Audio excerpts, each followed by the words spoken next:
ਵਾਹਿਗੁਰੂ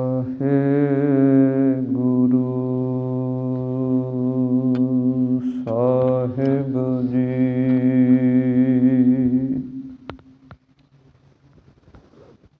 ਇੱਕ ਓੰਕਾਰ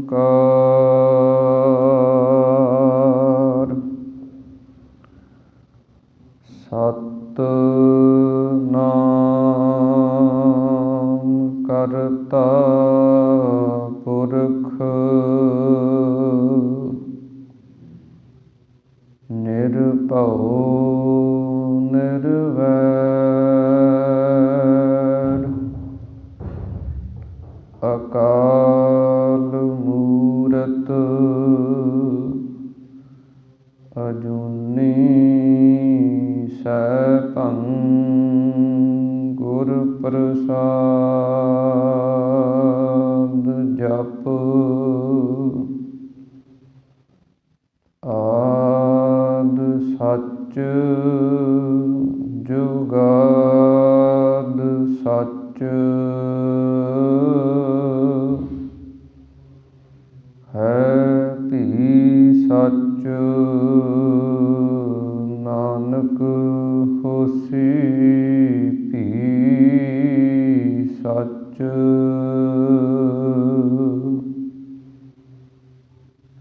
ਡੰਡੌਤ ਬੰਦਨ ਅਨਕ ਬਾਰ ਸਰਬ ਕਲਾ ਸਮਰੱਥ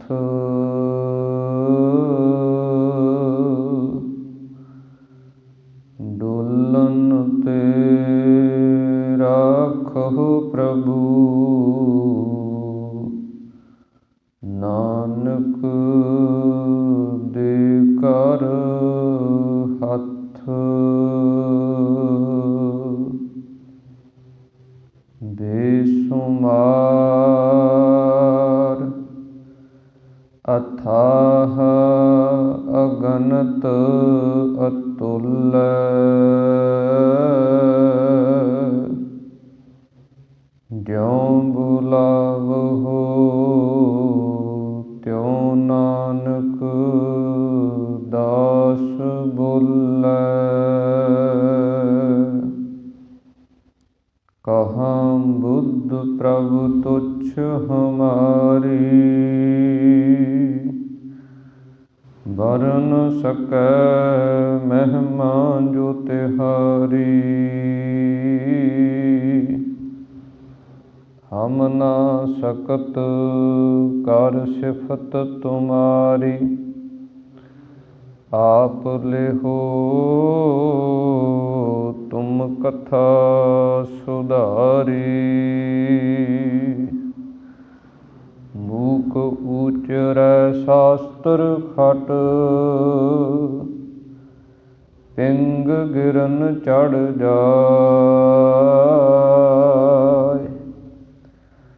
ਅੰਧ ਲਖੈ ਬਦਰੋ ਸੁਣੈ ਜਿਉ ਕਾਲ ਕਿਰਪਾ ਕਰਾਇ। ਸੱਜਣ ਸੱਚਾ ਪਾਤਸ਼ਾਹ ਸਿਰ ਸਾਹਾਂਦੈ ਸਾਹੁ। ਜਿਸ ਪਾਸ ਬੈਠਿਆ ਸੋਹੀਐ ਸਭਨਾ ਦਾ ਵਿਸਾਹੁ। ਜਿਸ ਪਾਸ ਬੈਠਿਆ ਸੋਹੀਐ ਸਭਨਾ ਦਾ ਵਿਸਾਹੁ। ਵਾਹਿਗੁਰੂ ਸਾਹਿਬ ਜੀ। ਸੁਨ ਸਮਾਧ ਮਹਾ ਪਰਮਾਰਥ ਤੀਨ ਭਵਨ ਪਤ ਨਾਮੰ। ਮਸਤਕ ਲੇਖ ਜੀਆ ਜਗ ਜੋਨੀ ਸਿਰ ਸਿਰ ਲੇਖ ਸਹਮੰ। ਸੁਨ ਸਮਾਦ ਮਹਾ ਪਰਮਾਰਥ, ਤੀਨ ਭਵਨ ਪਤ ਨਾਮੰ। ਮਸਤਕ ਲੇਖ ਜੀਆ ਜਗ ਜੋਨੀ, ਸਿਰ ਸਿਰ ਲੇਖ ਸਹਾਮੰ। ਕਰਮ ਸੁਕਰਮ ਕਰਾਏ ਆਪੇ, ਆਪੇ ਭਗਤ ਦਿਰੜਾਮੰ। ਮਨ ਮੁਖ ਝੂਠ ਲਹੈ ਭੈ ਮਾਨੰ, ਆਪੇ ਗਿਆਨ ਅਗੰਮੰ। ਸੁਨ ਸਮਾਦ ਮਹਾ ਪਰਮਾਰਥ, ਤੀਨ ਭਵਨ ਪਤ ਨਾਮੰ।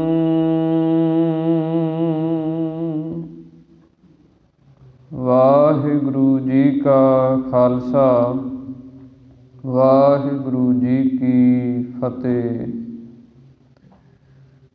ਸਤਿਗੁਰਾਂ ਦੀ ਸਾਜੀ ਨਵਾਜੀ ਹੋਈ ਪਰਮ ਸਨਮਾਨ ਅਤੇ ਸਤਿਕਾਰਯੋਗ ਗੁਰੂ ਰੂਪ ਗੁਰੂ ਸਰੂਪ ਖਾਲਸਾ ਸਾਧ ਸੰਗਤ ਜੀਓ, ਅੰਤਰਜਾਮੀ ਗਰੀਬ ਨਵਾਜ ਅਕਾਲ ਪੁਰਖ ਪਰਮੇਸ਼ਰ ਵਾਹਿਗੁਰੂ ਜੀ ਦੀ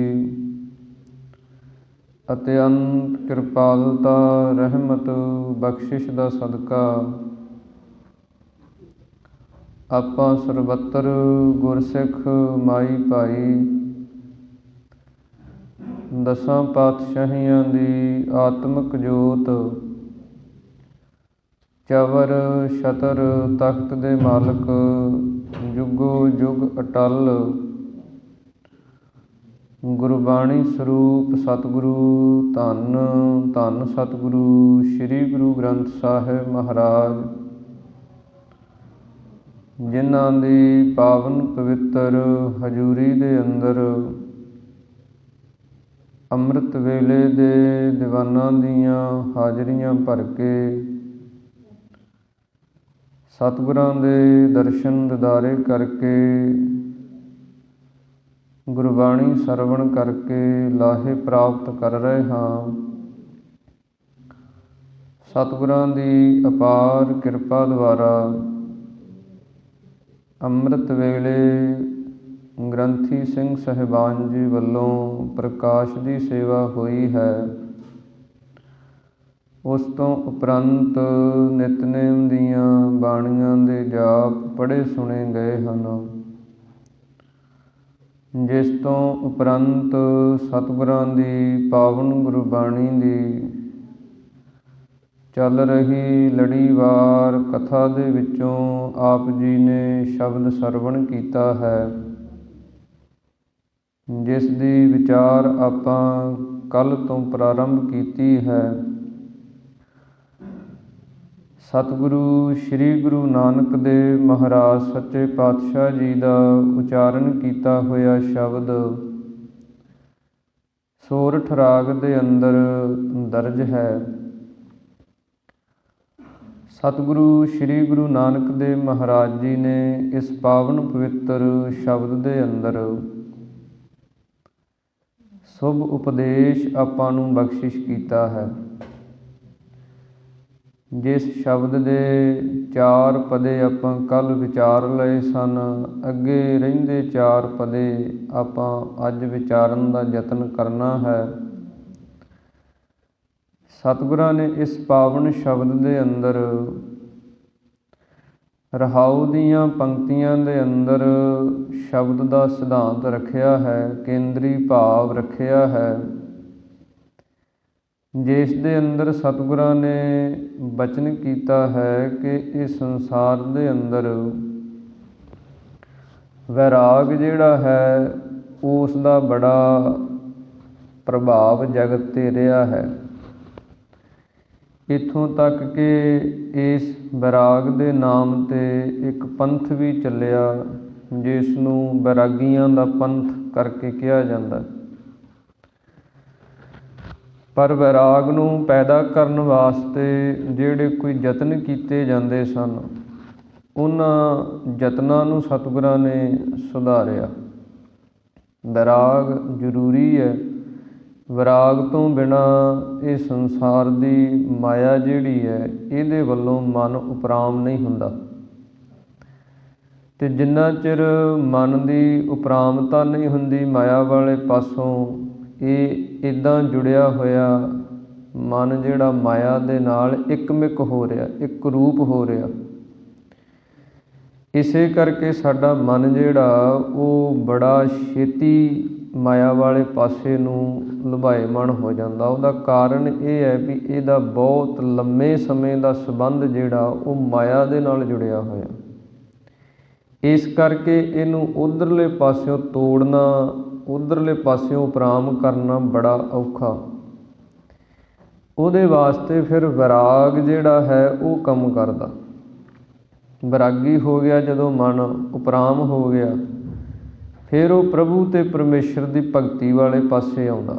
ਪਰ ਉਹਦੇ ਵਾਸਤੇ ਜਿਹੜੇ ਕੋਈ ਸਾਧਨ ਕੀਤੇ ਜਾਂਦੇ ਕਿ ਇੱਕ ਤਾਂ ਘਰ-ਬਾਰ ਦਾ ਤਿਆਗ ਕਰ ਦੇਣਾ, ਕਿ ਮਾਇਆ ਤੋਂ ਨਿਰਲੇਪ ਹੋਵਾਂਗੇ ਅਤੇ ਵੈਰਾਗ ਪੈਦਾ ਹੋ। ਦੂਸਰਾ ਫਿਰ ਕੋਈ ਜਗ੍ਹਾ ਇੱਦਾਂ ਦੀ ਚੁਣ ਲੈਣੀ ਕਿ ਜਿੱਥੇ ਉਦਾਸੀ ਹੋਵੇ, ਜਿਵੇਂ ਸ਼ਮਸ਼ਾਨ ਭੂਮਿਕਾ, ਇਸੇ ਤਰ੍ਹਾਂ ਕੋਈ ਜੰਗਲ, ਬੇਲਾ, ਬੀਆਬਾਨ, ਉਜਾੜ, ਜਿੱਥੇ ਕੋਈ ਆਉਂਦਾ ਜਾਂਦਾ ਨਹੀਂ, ਕਿ ਉੱਥੇ ਮਨ ਦੇ ਉੱਤੇ ਪ੍ਰਭਾਵ ਪਵੇ ਅਤੇ ਮਨ ਉਦਾਸ ਹੋਵੇ ਅਤੇ ਵੈਰਾਗ 'ਚ ਆਵੇ ਅਤੇ ਭਗਤੀ 'ਚ ਜੁੜੇ। ਸਿਧਾਂਤ ਇਹ ਸੀ। ਪਰ ਸਤਿਗੁਰੂ ਸ਼੍ਰੀ ਗੁਰੂ ਨਾਨਕ ਦੇਵ ਮਹਾਰਾਜ ਸੱਚੇ ਪਾਤਸ਼ਾਹ ਜੀ ਨੇ ਉਪਦੇਸ਼ ਬਖਸ਼ਿਸ਼ ਕੀਤਾ, ਮਨ ਬੈਰਾਗ ਰਤੋ ਬੈਰਾਗੀ, ਸ਼ਬਦ ਮਨ ਬੇਧਿਆ ਮੇਰੀ ਮਾਈ। ਸਤਿਗੁਰੂ ਜੀ ਕਹਿੰਦੇ ਵੈਰਾਗ ਜਿਹੜਾ ਉਹ ਕਿੱਥੋਂ ਪੈਦਾ ਹੁੰਦਾ? ਜਿੰਨਾ ਚਿਰ ਸਾਡਾ ਮਨ ਜਿਹੜਾ ਉਹ ਸ਼ਬਦ ਉਪਦੇਸ਼ ਨਹੀਂ ਗ੍ਰਹਿਣ ਕਰਦਾ। ਸ਼ਬਦ ਦਾ ਅਰਥ ਹੈ ਉਪਦੇਸ਼। ਜੋ ਗੁਰੂ ਮੁਖ ਦੁਆਰਾ ਕੀਤਾ ਜਾਂਦਾ ਉਹ ਉਪਦੇਸ਼ ਹੁੰਦਾ, ਅਤੇ ਉਸ ਉਪਦੇਸ਼ ਨੂੰ ਮਨ ਦੇ ਵਿੱਚ ਵਸਾਉਣੇ ਜਦੋਂ ਆਪਾਂ, ਫਿਰ ਮਨ ਜਿਹੜਾ ਵੈਰਾਗੀ ਹੁੰਦਾ। ਅਤੇ ਉਸ ਵੈਰਾਗੀ ਮਨ ਦੇ ਅੰਦਰ ਫਿਰ ਸਤਿਗੁਰੂ ਜੀ ਕਹਿੰਦੇ ਅੰਤਰ ਜੋਤ ਨਿਰੰਤਰ ਬਾਣੀ, ਸਾਚੇ ਸਾਹਿਬ ਸਿਉ ਲਿਵ ਲਾਈ।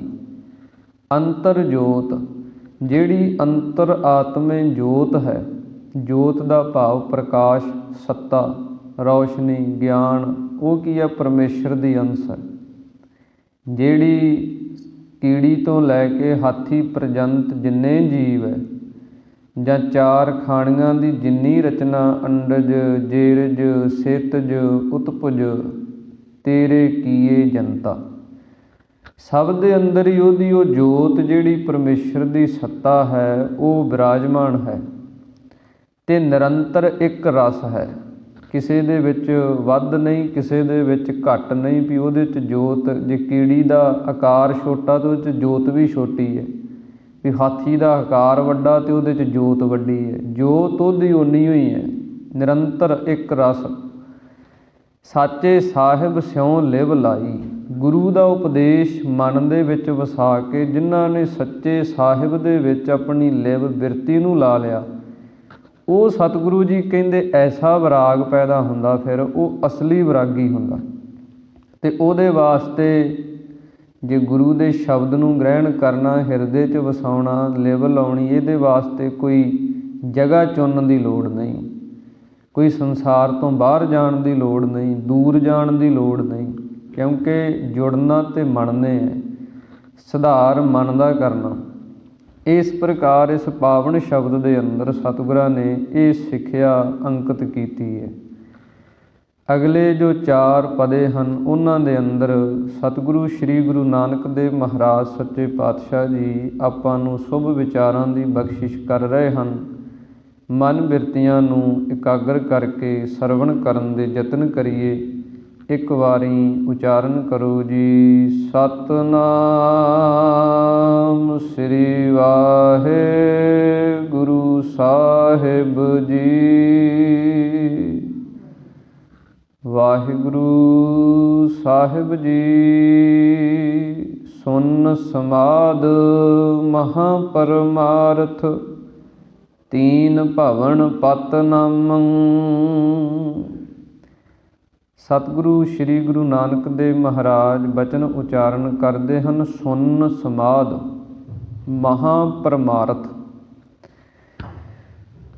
ਜਿਹੜਾ ਸੁਨ ਸ਼ਬਦ ਹੈ, ਇਹਦਾ ਬੜੇ ਪੁਰਾਤਨ ਸਮੇਂ ਤੋਂ ਜਿਹੜੇ ਕੋਈ ਆਤਮਾ ਦੇ ਖੋਜੀ, ਜਿਨ੍ਹਾਂ ਨੇ ਆਤਮ ਚਿੰਤਨ ਕੀਤਾ, ਉਹਨਾਂ ਨੇ ਇਸ ਸ਼ਬਦ ਦਾ ਆਪਣੇ ਆਪਣੇ ਹਿਸਾਬ ਦੇ ਨਾਲ ਵਰਣਨ ਕੀਤਾ, ਵਿਆਖਿਆ ਕੀਤੀ ਕਿ ਸੁਨ ਕੀ ਚੀਜ਼ ਹੈ। ਸਤਿਗੁਰਾਂ ਦੀ ਪਾਵਨ ਬਾਣੀ ਦੇ ਅੰਦਰ ਸੁਨ ਬ੍ਰਹਮ ਦੇ ਅਰਥਾਂ ਦੇ ਵਿੱਚ ਆਇਆ। ਸੁਨ ਦਾ ਅਰਥ ਕੀ ਹੁੰਦਾ? ਅਫੁਰ, ਸੁੰਨ ਹੋ ਜਾਣਾ। ਅਫੁਰ ਤੋਂ ਭਾਵ ਕਿ ਫੁਰਨੇ ਰਹਿਤ ਹੋ ਜਾਣਾ।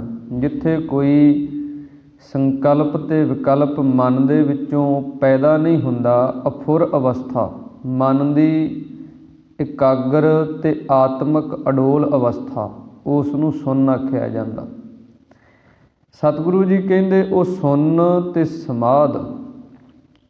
ਸਮਾਧ ਦਾ ਅਰਥ ਹੁੰਦਾ ਸਮਾਧੀ, ਅਤੇ ਸਮਾਧੀ ਦਾ ਅਰਥ ਹੈ ਸਮਾਉਣਾ, ਕਿਸੇ 'ਚ ਸਮਾ ਜਾਣਾ, ਮਿਲ ਜਾਣਾ, ਉਹਦਾ ਰੂਪ ਬਣ ਜਾਣਾ।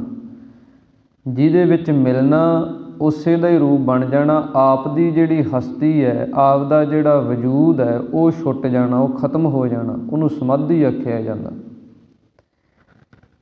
ਯੋਗ ਮਤ ਦੇ ਅਨੁਸਾਰ ਸਮਾਧੀ ਜਿਹੜੀ ਹੈ, ਉਹਦੇ ਵੱਖੋ ਵੱਖਰੇ ਦਰਜੇ ਉਹਨਾਂ ਨੇ ਯੋਗੀਆਂ ਨੇ ਆਪੋ ਆਪਣੇ ਗਿਆਨ ਮੁਤਾਬਕ ਦੱਸੇ ਹੈ। ਉਹਨਾਂ ਦੇ ਵਿੱਚੋਂ ਦੋ ਤਰ੍ਹਾਂ ਦੀ ਸਮਾਧੀ ਦਾ ਜ਼ਿਕਰ ਆਉਂਦਾ, ਇੱਕ ਸਾਵਿਕਲਪ, ਦੂਸਰੀ ਨਿਰਵਿਕਲਪ। ਸਾਵਿਕਲਪ ਸਮਾਧੀ ਦਾ ਉਹਨਾਂ ਨੇ ਵਰਣਨ ਕੀਤਾ ਹੈ ਕਿ ਜਿਹਦੇ ਅੰਦਰ ਸੰਕਲਪ ਬਣਿਆ ਰਹਿੰਦਾ। ਸੰਕਲਪ ਕੀ ਬਣਿਆ ਰਹਿੰਦਾ? ਕਿ ਆਤਮਾ ਹਾਂ ਮੈਂ ਅਤੇ ਪਰਮਾਤਮਾ ਦੇ ਵਿੱਚ ਮਿਲਣਾ। ਇਹ ਜਿੰਨਾ ਚਿਰ ਸੰਕਲਪ ਬਣਿਆ ਰਹਿੰਦਾ, ਉਸ ਨੂੰ ਸਾਵਿਕਲਪ ਕਹਿੰਦੇ ਆ। ਅਤੇ ਨਿਰਵਿਕਲਪ, ਜਦੋਂ ਇਹ ਵੀ ਸੰਕਲਪ ਮਿਟ ਗਿਆ, ਜਿਵੇਂ ਇੱਕ ਬੰਨੇ ਘੜੇ 'ਚ ਪਾਣੀ ਹੈ, ਦੂਸਰੇ ਬੰਨੇ ਸਮੁੰਦਰ ਹੈ, ਅਤੇ ਉਹ ਘੜਾ ਜਿਹੜਾ ਹੈ, ਉਹਦਾ ਪਾਣੀ ਜਿਹੜਾ ਉਹ ਇੱਕ ਦਾਇਰੇ ਦੇ ਵਿੱਚ ਬੰਨ੍ਹਿਆ ਹੋਇਆ, ਘੜੇ ਦਾ ਦਾਇਰਾ, ਉਹਦੇ 'ਚ ਪਾਣੀ ਹੈ।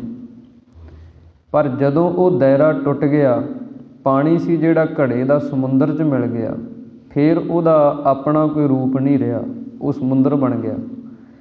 ਇਸੇ ਪ੍ਰਕਾਰ ਹੀ ਜਿੰਨਾ ਚਿਰ ਸਾਡੇ ਆਤਮਾ ਅਤੇ ਪਰਮਾਤਮਾ ਦੇ ਵਿੱਚ ਇਹ ਸੰਕਲਪ ਬਣਿਆ ਰਹਿੰਦਾ ਕਿ ਉਹ ਵੱਖਰਾ ਹੈ, ਆਤਮਾ ਵੱਖਰੀ ਹੈ, ਅਸੀਂ ਉਹਦੇ 'ਚ ਮਿਲਣਾ ਹੈ, ਅਤੇ ਉਹਦੇ ਵਾਸਤੇ ਯਤਨਸ਼ੀਲ ਰਹਿੰਦਾ ਮਨੁੱਖ, ਨਾਮ ਸਿਮਰਨ ਭਗਤੀ ਦੇ ਵਿੱਚ ਜੁੜਿਆ ਰਹਿੰਦਾ, ਅੱਠੇ ਪੈਰ ਉਹਦਾ ਸਿਮਰਨ ਚਿੰਤਨ ਕਰਦਾ ਰਹਿੰਦਾ, ਉਹਨੂੰ ਸਾਵਿਕਲਪ ਦੱਸਿਆ।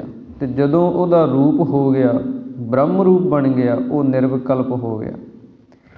ਇਸ ਕਰਕੇ ਸਤਿਗੁਰੂ ਜੀ ਕਹਿੰਦੇ ਆ ਕਿ ਜੋ ਸੁਨ ਬ੍ਰਹਮ ਹੈ, ਪਰਮਾਤਮਾ ਪਰਮੇਸ਼ਰ ਹੈ, ਮਹਾ ਪਰਮਾਰਥ, ਮਹਾਨ ਜੋ ਪਰਮ ਅਰਥ, ਪਰਮ ਵੱਡਾ ਜਿਸ ਦਾ ਤੱਤ ਸਿਧਾਂਤ ਹੈ। ਤੀਨ ਭਵਨ ਪਤ ਨਾਮ, ਫਿਰ ਤਿੰਨਾਂ ਭਵਨਾਂ ਦਾ ਜਿਹੜਾ ਪਤੀ ਮਾਲਕ ਹੈ। ਤਿੰਨ ਭਵਨ ਮੰਨੇ ਹੈ, ਮਾਤ ਲੋਕ ਹੈ, ਸਵਰਗ ਲੋਕ ਹੈ, ਪਤਾਲ ਲੋਕ ਹੈ। ਇਹ ਤਿੰਨ ਭਵਨ ਮੰਨੇ ਹੈ। ਇਹਨਾਂ ਦਾ ਮਾਲਕ ਜਿਹੜਾ ਹੈ ਉਹ ਪਰਮੇਸ਼ਰ ਹੈ, ਪਰਮਾਤਮਾ ਹੈ। ਜੋ ਤਿੰਨਾਂ ਭਵਨਾਂ ਦਾ ਪਤੀ ਪਰਮੇਸ਼ਰ ਵਾਹਿਗੁਰੂ ਪਰਮਾਤਮਾ ਹੈ, ਉਹਦੇ ਨਾਮ ਦਾ ਚਿੰਤਨ ਕਰਕੇ, ਉਹਦੇ ਨਾਮ ਦੀ ਅਰਾਧਨਾ ਕਰਕੇ, ਜਦੋਂ ਨਾਮ ਜਪਦਾ ਜੀਵ, ਫਿਰ ਹੁੰਦਾ ਮਹਾ ਪਰਮਾਰਥ, ਪਰਮ ਅਰਥ, ਵੱਡਾ ਸਿਧਾਂਤ। ਨਾਮ ਦੇ ਵਿੱਚੋਂ ਉਹ ਸਿਧਾਂਤ ਪੈਦਾ ਹੁੰਦਾ, ਉਹ ਗਿਆਨ ਜੀਵ ਨੂੰ ਪ੍ਰਾਪਤ ਹੁੰਦਾ, ਜਿਹਦੇ ਨਾਲ ਫਿਰ ਉਸੇ ਗਿਆਨ ਨੂੰ ਦ੍ਰਿੜ ਕਰਦਾ ਕਰਦਾ ਸੁਨ ਅਤੇ ਸਮਾਧ ਤੱਕ ਪਹੁੰਚ ਜਾਂਦਾ। ਇਸ ਕਰਕੇ ਸਤਿਗੁਰੂ ਸ੍ਰੀ ਗੁਰੂ ਨਾਨਕ ਦੇਵ ਮਹਾਰਾਜ ਬਚਨ ਕਰਦੇ ਹਨ ਕਿ ਤਿੰਨਾਂ ਭਵਨਾਂ ਦੇ ਪਤੀ ਪਰਮੇਸ਼ਰ ਅਕਾਲ ਪੁਰਖ ਦੇ ਨਾਮ ਦਾ ਚਿੰਤਨ ਕਰਕੇ ਜੋ ਸੁਨ ਅਤੇ ਸਮਾਧ ਦੀ ਅਵਸਥਾ ਹੈ, ਅਫੁਰ ਅਵਸਥਾ ਹੈ, ਜਿੱਥੇ ਕੋਈ ਫੁਰਨਾ ਨਹੀਂ, ਕੋਈ ਦੁੱਖ ਨਹੀਂ, ਕੋਈ ਗਮ ਨਹੀਂ, ਕੋਈ ਚਿੰਤਾ ਨਹੀਂ, ਐਸੀ ਜਿਹੜੀ ਅਵਸਥਾ ਹੈ ਉਸ ਨੂੰ ਜੀਵ ਪ੍ਰਾਪਤ ਕਰ ਲੈਂਦਾ ਹੈ। ਮਸਤਕ ਲੇਖ ਜੀਆ ਜਗ ਜੋਨੀ, ਸਿਰ ਸਿਰ ਲੇਖ ਸਹਾਮੰ। ਸਤਿਗੁਰੂ ਜੀ ਉਚਾਰਨ ਕਰਦੇ ਹਨ ਕਿ ਮਸਤਕ ਲੇਖ ਜੀਆ ਜਗ ਜੋਨੀ, ਜਿੰਨੇ ਇਹ ਜਗਤ ਦੇ ਅੰਦਰ ਜੋਨੀ ਰਾਹੀਂ ਸੰਸਾਰ 'ਤੇ ਭਾਵ ਕਿ ਜੂਨ ਰਾਹੀਂ ਆਉਂਦੇ ਹੈ। ਆਪਣਾ ਸਭ ਦਾ ਜਨਮ ਜੂਨਾਂ ਰਾਹੀਂ ਹੋਇਆ ਹੈ। ਜਿਹੜਾ ਇਸੇ ਪ੍ਰਕਾਰ ਜਿਵੇਂ ਚਾਰ ਖਾਣੀਆਂ ਦੁਆਰਾ ਸ੍ਰਿਸ਼ਟੀ ਦੀ ਪੈਦਾਇਸ਼ ਮੰਨੀ ਹੈ, ਉਸ ਸ੍ਰਿਸ਼ਟੀ ਜਿਹੜੀ ਹੈ ਅੰਡਿਆਂ ਤੋਂ ਪੈਦਾ ਹੁੰਦੀ ਹੈ। ਇਸੇ ਪ੍ਰਕਾਰ ਜੇਰਜ ਜੇਰ ਤੋਂ ਪੈਦਾ ਹੁੰਦੀ ਹੈ, ਸੇਤਜ ਮੁੜਕੇ ਤੋਂ, ਉਤਪੁਜ ਧਰਤੀ 'ਚੋਂ ਬਾਹਰ ਆਉਂਦੀ ਹੈ, ਬਨਸਪਤੀ ਆਦਿਕ। ਇਹ ਜਿੰਨੀਆਂ ਵੀ ਇਹ ਜਗਤ ਦੇ ਅੰਦਰ ਸਰੀਰ ਧਾਰਨ ਕੀਤੇ ਜਾਂਦੇ ਹੈ, ਸਿਰ ਸਿਰ ਲੇਖ ਸਹਾਮ, ਸਭ ਦੇ ਸਿਰਾਂ ਦੇ ਉੱਤੇ, ਸਭ ਦੇ ਮਸਤਕ ਦੇ ਉੱਤੇ ਲੇਖ ਜਿਹੜੇ ਆ ਲਿਖੇ ਹੁੰਦੇ ਆ। ਉਹਨਾਂ ਦੇ ਅਨੁਸਾਰ ਸਹਾਮੰ, ਦੁੱਖ ਅਤੇ ਸੁੱਖ ਜਿਹੜਾ ਇਸ ਨੂੰ ਸਹਾਰਨਾ ਪੈਂਦਾ। ਜਿਵੇਂ ਸਤਿਗੁਰਾਂ ਦੀ ਪਾਵਨ ਬਾਣੀ ਬਚਨ ਕਰਦੀ ਹੈ, ਜੈਸੀ ਕਲਮ ਵੁੜੀ ਹੈ ਮਸਤਕ, ਤੈਸੀ ਜੀਅੜੇ ਪਾਸ। ਜਿੱਦਾਂ ਦੀ ਕਲਮ ਉਹ ਕਰਮਾਂ ਅਨੁਸਾਰ ਪਰਮੇਸ਼ਰ ਨੇ ਲਿਖ ਦਿੱਤੀ ਹੈ, ਉਸੇ ਅਨੁਸਾਰ ਹੀ ਉਹ ਪਰਮੇਸ਼ਰ ਵਾਹਿਗੁਰੂ ਦੇ ਲਿਖੇ ਲੇਖਾਂ ਅਨੁਸਾਰ ਜੀਵ ਜਿਹੜਾ ਉਸ ਨੂੰ ਭੋਗਦਾ। ਜਿਵੇਂ ਧੰਨ ਗੁਰੂ ਕਲਗੀਧਰ ਮਹਾਰਾਜ ਜੀ ਨੇ ਬਚਨ ਲਿਖੇ ਹਨ, ਕਰੀ ਲੋਹ ਕਲਮੰ ਲਿਖਿਓ ਲੇਖ ਮਾਥੰ। ਕਿ ਉਹ ਪਰਮੇਸ਼ਰ ਵਾਹਿਗੁਰੂ ਨੇ ਵੀ ਕਲਮ ਜਿਹੜੀ ਫੜੀ ਹੋਈ ਹੈ, ਜਿਹਦੇ ਨਾਲ ਉਹ ਲੇਖ ਲਿਖਦਾ ਸਭ ਦੇ। ਪਰ ਸਤਿਗੁਰੂ ਸ੍ਰੀ ਗੁਰੂ ਨਾਨਕ ਦੇਵ ਮਹਾਰਾਜ ਬਚਨ ਕਰਦੇ ਹਨ ਕਿ ਇਹ ਜਿਹੜੇ ਲੇਖ ਹਨ, ਜਿਨ੍ਹਾਂ ਨੂੰ ਆਪਾਂ ਕਹਿੰਦੇ ਵੀ ਲੇਖ ਜਿਹੜੇ ਉਹ ਲਿਖੇ ਹੋਏ ਆ, ਲੇਖਾਂ ਅਨੁਸਾਰ ਹੈ। ਇਹ ਮਸਤਕ ਦੇ ਲੇਖ ਜਿਹੜੇ ਹੈ, ਇਹ ਜੇ ਕਿਸੇ ਦੇ ਕਰਮਾਂ ਅਨੁਸਾਰ ਮਾੜੇ ਹੈ, ਜਿਵੇਂ ਜੋਤਿਸ਼ਿਕ ਵਿੱਦਿਆ ਹੈ, ਬੜੇ ਤਰ੍ਹਾਂ ਦੀ ਵਿੱਦਿਆ ਸੰਸਾਰ ਦੇ ਅੰਦਰ, ਉਹਨਾਂ ਦੇ ਵਿੱਚੋਂ ਇੱਕ ਜੋਤਿਸ਼ ਵੀ ਹੈ। ਉਹ ਵਿੱਦਿਆ ਹੈ, ਉਹ ਆਪਣੀ ਵਿੱਦਿਆ ਦੇ ਬਲ ਦੁਆਰਾ ਦੱਸਦੇ ਹੈ। ਉਹ ਆਪੋ ਆਪਣੇ ਗਿਆਨ ਮੁਤਾਬਕ ਉਹ ਦੱਸਦੇ ਆ ਕਿ ਤੇਰਾ ਭਵਿੱਖ ਇੱਦਾਂ ਦਾ ਹੈ, ਤੇਰਾ ਇੱਦਾਂ ਦਾ ਹੈ। ਪਰ ਸਤਿਗੁਰੂ ਜੀ ਆਪਣੀ ਪਾਵਨ ਬਾਣੀ ਅੰਦਰ ਉਪਦੇਸ਼ ਬਖਸ਼ਿਸ਼ ਕਰਦੇ ਆ ਕਿ ਇਹ ਜਿਹੜੇ ਲੇਖ ਹੈ, ਇਹ ਜਿਹੜੇ ਕਰਮ ਹਨ, ਜਦੋਂ ਕੋਈ ਗੁਰੂ ਵਾਲਾ ਬਣ ਜਾਂਦਾ ਹੈ, ਜਦੋਂ ਕੋਈ ਗੁਰੂ ਕੀ ਪਾਵਨ ਬਾਣੀ ਦੇ ਲੜ ਲੱਗ ਜਾਂਦਾ, ਅਤੇ ਜੇ ਉਹਦੇ ਕੋਈ ਮਾੜੇ ਵੀ ਲਿਖੇ ਆ ਅਤੇ ਉਹ ਵੀ ਸਿੱਧੇ ਹੋ ਜਾਂਦੇ ਆ। ਇਹ ਗੁਰੂ ਦੇ ਦਰ ਦੀ ਬਰਕਤ ਹੈ। ਜਿਵੇਂ ਧੰਨ ਸ਼੍ਰੀ ਗੁਰੂ ਗੋਬਿੰਦ ਸਿੰਘ ਮਹਾਰਾਜ ਸੱਚੇ ਪਾਤਸ਼ਾਹ ਜੀ ਜਿਸ ਸਮੇਂ ਅਨੰਦਪੁਰ ਸਾਹਿਬ ਦੀ ਧਰਤੀ 'ਤੇ ਸੰਗਤਾਂ ਨੂੰ ਨਿਹਾਲ ਕਰ ਰਹੇ ਸਨ, ਸੰਗਤਾਂ ਦੂਰੋਂ ਦੂਰੋਂ ਆਉਂਦੀਆਂ, ਦਰਸ਼ਨ ਦਿਦਾਰੇ ਕਰਦੀਆਂ, ਨਤਮਸਤਕ ਹੁੰਦੀਆਂ, ਖੁਸ਼ੀਆਂ ਪ੍ਰਾਪਤ ਕਰਦੀਆਂ। ਅਤੇ ਅਨੰਦਪੁਰ ਸਾਹਿਬ ਦੀ ਧਰਤੀ 'ਤੇ ਇੱਕ ਸਮੇਂ ਕੋਈ ਫਕੀਰ ਪਹੁੰਚਿਆ। ਉਹ ਫਕੀਰ ਨੇ ਜਦੋਂ ਜਾ ਕੇ ਵੇਖਿਆ, ਦਰਬਾਰ ਲੱਗਿਆ, ਧੰਨ ਸ਼੍ਰੀ ਗੁਰੂ ਗੋਬਿੰਦ ਸਿੰਘ ਮਹਾਰਾਜ ਤਖਤ 'ਤੇ ਸੁਭਾਏਮਾਨ ਹਨ, ਸੰਗਤਾਂ ਆਉਂਦੀਆਂ, ਮੱਥਾ ਟੇਕਦੀਆਂ, ਬੈਠ ਜਾਂਦੀਆਂ। ਉਹ ਫਕੀਰ ਨੇ ਆਪਣੇ ਮਨ ਦੇ ਵਿੱਚ ਸ਼ੰਕਾ ਕਰ ਲਿਆ, ਕਹਿਣ ਲੱਗਿਆ ਵੀ ਇਹ ਤਾਂ ਮੱਥੇ ਟਿਕਾਉਂਦੇ ਹੈ, ਇੱਥੇ ਤਾਂ ਮੱਥਾ ਟੇਕਿਆ ਜਾਂਦਾ, ਵੀ ਇਹ ਤਾਂ ਅਯੋਗ ਗੱਲ ਹੈ, ਉਲਟ ਗੱਲ ਹੈ, ਵੀ ਖੁਦਾ ਤਾਂ ਹੋਰ ਹੈ, ਪਰਮਾਤਮਾ ਅਤੇ ਪਰਮੇਸ਼ਰ ਵਾਹਿਗੁਰੂ ਅੱਲਾ ਹੈ, ਉਹਦੇ ਅੱਗੇ ਨਤਮਸਤਕ ਹੋਣਾ ਚਾਹੀਦਾ। ਕਿਉਂਕਿ ਜਿਹੜੇ ਦੀਨੀ ਸ਼ਰ੍ਹਾ ਦੇ ਅੰਦਰ ਹਨ, ਉਹ ਅੱਲਾ ਨੂੰ ਹਾਜ਼ਰ ਨਾਜ਼ਰ ਜਾਣ ਕੇ ਨਮਾਜ਼ ਅਦਾ ਕਰਦੇ ਹੈ, ਫਿਰ ਉਹ ਸਿਜਦਾ ਕਰਦੇ ਹੈ। ਇਸ ਪ੍ਰਕਾਰ ਸਤਿਗੁਰੂ ਸ੍ਰੀ ਗੁਰੂ ਗੋਬਿੰਦ ਸਿੰਘ ਮਹਾਰਾਜ ਜੀ ਦੇ ਪਾਸ ਜਦੋਂ ਇਹ ਪਹੁੰਚਿਆ, ਇਹਨੇ ਜਾ ਕੇ ਸਵਾਲ ਕੀਤਾ ਅਤੇ ਸਤਿਗੁਰੂ ਸ੍ਰੀ ਗੁਰੂ ਗੋਬਿੰਦ ਸਿੰਘ ਮਹਾਰਾਜ ਕਹਿਣ ਲੱਗੇ, ਫਕੀਰ ਜੀ ਉੱਤਰ ਤੁਹਾਨੂੰ ਦੇ ਦਿੰਦੇ ਹਾਂ। ਸਤਿਗੁਰਾਂ ਨੇ ਇੱਕ ਸਿੱਖ ਨੂੰ ਹੁਕਮ ਕੀਤਾ। ਮਹਾਰਾਜ ਕਹਿਣ ਲੱਗੇ ਵੀ ਇੱਕ ਕਾਗਜ਼, ਇੱਕ ਸ਼ਾਹੀ ਅਤੇ ਇੱਕ ਦਵਾਤ ਲੈ ਕੇ ਆਓ। ਸ਼ਾਹੀ ਵਾਲੀ ਦਵਾਤ ਅਤੇ ਇੱਕ ਕਾਗਜ਼, ਇੱਕ ਜਿਹੜੀ ਮੋਹਰ ਹੁੰਦੀ ਹੈ ਉਹ ਮੰਗਾਈ। ਇਹ ਤਿੰਨ ਚੀਜ਼ਾਂ ਸਤਿਗੁਰਾਂ ਨੇ ਜਦੋਂ ਮੰਗਾਈਆਂ ਅਤੇ ਸਤਿਗੁਰਾਂ ਨੇ ਉਸ ਫਕੀਰ ਨੂੰ ਮੋਹਰ ਦਿੱਤੀ ਕਿ ਇਸ ਮੋਹਰ ਦੇ ਅੱਖਰ ਪੜ੍ਹ ਕੇ ਦੱਸੋ। ਜਦੋਂ ਉਸ ਨੇ ਮੋਹਰ ਨੂੰ ਵੇਖਿਆ ਅਤੇ ਮੋਹਰ ਦੇ ਅੱਖਰ ਪੁੱਠੇ ਹੁੰਦੇ ਆ, ਪੜ੍ਹੇ ਨਹੀਂ ਜਾਂਦੇ। ਤੇ ਕਹਿਣ ਲੱਗਿਆ ਮਹਾਰਾਜ ਇਹਦੇ ਤੇ ਅੱਖਰ ਪੁੱਠੇ ਆ, ਪੜ੍ਹੇ ਨਹੀਂ ਜਾਂਦੇ। ਤੇ ਸਤਿਗੁਰੂ ਜੀ ਕਹਿਣ ਲੱਗੇ ਸ਼ਾਹੀ 'ਚ ਡਬੋ। ਜਦੋਂ ਸ਼ਾਹੀ 'ਚ ਡਬੋਈ ਫਿਰ ਕਹਿੰਦੇ ਕਾਗਜ਼ 'ਤੇ ਲਾ। ਜਦੋਂ ਕਾਗਜ਼ 'ਤੇ ਲਾਈ ਤੇ ਮੋਹਰ ਜਦੋਂ ਲਾਉਣੇ ਉਦੋਂ ਤੇ ਅੱਖਰ ਸਿੱਧੇ ਹੋਣੇ ਹੀ ਹੈ। ਜਦੋਂ ਮੋਹਰ ਲਾਈ ਤੇ ਕਹਿਣ ਲੱਗੇ ਮਹਾਰਾਜ ਕਹਿੰਦੇ ਹੁਣ ਪੜ੍ਹ। ਕਹਿੰਦਾ ਜੀ ਹੁਣ ਤੇ ਪੜ੍ਹੇ ਜਾਂਦੇ। ਤੇ ਸਤਿਗੁਰੂ ਜੀ ਕਹਿਣ ਲੱਗੇ ਫਕੀਰ ਜੀ ਇਹ ਤੇਰੇ ਸਵਾਲ ਦਾ ਜਵਾਬ ਹੈ ਕਿ ਜਿਹੜਾ ਇਸ ਗੁਰੂ ਨਾਨਕ ਦੇ ਦਰ ਘਰ 'ਤੇ ਆ ਕੇ ਆਪਣਾ ਮੱਥਾ ਝੁਕਾਉਂਦਾ, ਆਪਣਾ ਮੱਥਾ ਇਸ ਗੁਰੂ ਦੇ ਚਰਨਾਂ 'ਤੇ ਲਾਉਂਦਾ, ਉਹਦੇ ਜਿਹੜੇ ਮੱਥੇ ਦੇ ਲੇਖ ਹੈ ਜੇ ਉਹ ਪੁੱਠੇ ਵੀ ਹੈ ਤੇ ਗੁਰੂ ਸਿੱਧੇ ਕਰ ਸਕਦਾ। ਜਿਵੇਂ ਮੋਹਰ ਦੇ ਅੱਖਰ ਪੁੱਠੇ ਹੁੰਦੇ ਆ ਤੇ ਉਹ ਕਾਗਜ਼ 'ਤੇ ਲਾਈਏ ਤੇ ਸਿੱਧੇ ਹੁੰਦੇ ਆ, ਇਸੇ ਤਰ੍ਹਾਂ ਹੀ ਕਿਸੇ ਜੋਤਿਸ਼ ਪੰਡਤਾਂ ਦੇ ਕੋਲ ਹੱਥ ਵਿਖਾਉਣ ਦੀ ਬਜਾਏ ਜੇ ਗੁਰੂ ਦੇ ਚਰਨਾਂ 'ਤੇ ਆ ਕੇ ਕੋਈ ਮੱਥਾ ਰੱਖ ਦੇਵੇ ਤੇ ਜੇ ਉਹਦੇ ਕੋਈ ਪੁੱਠੇ ਵੀ ਹੈ ਤੇ ਉਹ ਸਿੱਧੇ ਹੋ ਜਾਂਦੇ। ਇਹ ਗੁਰੂ ਦੇ ਦਰ ਦੀ ਬਰਕਤ ਹੈ। ਇਸ ਕਰਕੇ ਸਤਿਗੁਰੂ ਸ਼੍ਰੀ ਗੁਰੂ ਨਾਨਕ ਦੇਵ ਮਹਾਰਾਜ ਬਚਨ ਕਰਦੇ ਆ ਮਸਤਕ ਲੇਖ ਜੀਆ ਜਗ ਜੋਨੀ ਸਿਰ ਸਿਰ ਲੇਖ ਸਹਾਮੰ, ਕਿ ਜੋ ਮਸਤਕ ਦੇ ਉੱਤੇ ਲੇਖ ਲਿਖੇ ਹੋਏ ਹੈ ਜਿਹਦੇ ਕਰਕੇ ਇਹ ਜੀਵ ਜਿੰਨੇ ਆਪਾਂ ਹਾਂ ਜਗਤ ਦੇ ਵਿੱਚ ਜੂਨਾਂ ਧਾਰਨ ਕਰਕੇ ਆ ਰਹੇ ਹਾਂ, ਸਿਰ ਸਿਰ ਲੇਖ ਸਹਾਮੰ, ਸਭ ਦੇ ਸਿਰਾਂ 'ਤੇ ਉਹ ਪਰਮੇਸ਼ਰ ਨੇ ਲੇਖ ਲਿਖੇ ਹੈ ਜਿਹਦੇ ਅਨੁਸਾਰ ਦੁੱਖ ਅਤੇ ਸੁੱਖ ਨੂੰ ਸਹਾਰਦੇ ਹਨ। ਕਰਮ ਸੁਕਰਮ ਕਰਾਏ ਆਪੇ ਆਪੇ ਭਗਤ ਦ੍ਰਿੜਾਮੰ। ਸਤਿਗੁਰੂ ਜੀ ਕਹਿੰਦੇ ਕਰਮ ਸੁਕਰਮ ਜਿੰਨੇ ਕਰਮ ਕਰਦੇ ਆਪਾਂ ਤੇ ਸੁਕਰਮ ਜਿੰਨੇ ਸ੍ਰੇਸ਼ਟ ਕਰਮ ਹੈ, ਚੰਗੇ ਕਰਮ ਕਰਾਏ ਆਪੇ, ਉਹ ਪਰਮੇਸ਼ਰ ਵਾਹਿਗੁਰੂ ਆਪ ਹੀ ਕਰਾਉਂਦਾ ਹੈ। ਆਪੇ ਭਗਤ ਦ੍ਰਿੜਾਮੰ, ਤੇ ਆਪ ਹੀ ਉਹ ਆਪਣੀ ਭਗਤੀ ਜਿਹੜੀ ਹੈ ਉਹਨੂੰ ਦ੍ਰਿੜ ਕਰਵਾਉਂਦਾ ਹੈ। ਸੰਸਾਰ ਦੇ ਅੰਦਰ ਐਸੇ ਵੀ ਆਪਾਂ ਇਨਸਾਨ ਵੇਖਦੇ ਹਾਂ ਜਿਨ੍ਹਾਂ ਨੂੰ ਬੜਾ ਸਮਝਾਇਆ ਜਾਂਦਾ, ਬੜਾ ਰੋਕਿਆ ਜਾਂਦਾ ਕਿ ਕੰਮ ਗਲਤ ਹੈ, ਨਹੀਂ ਕਰਨੇ।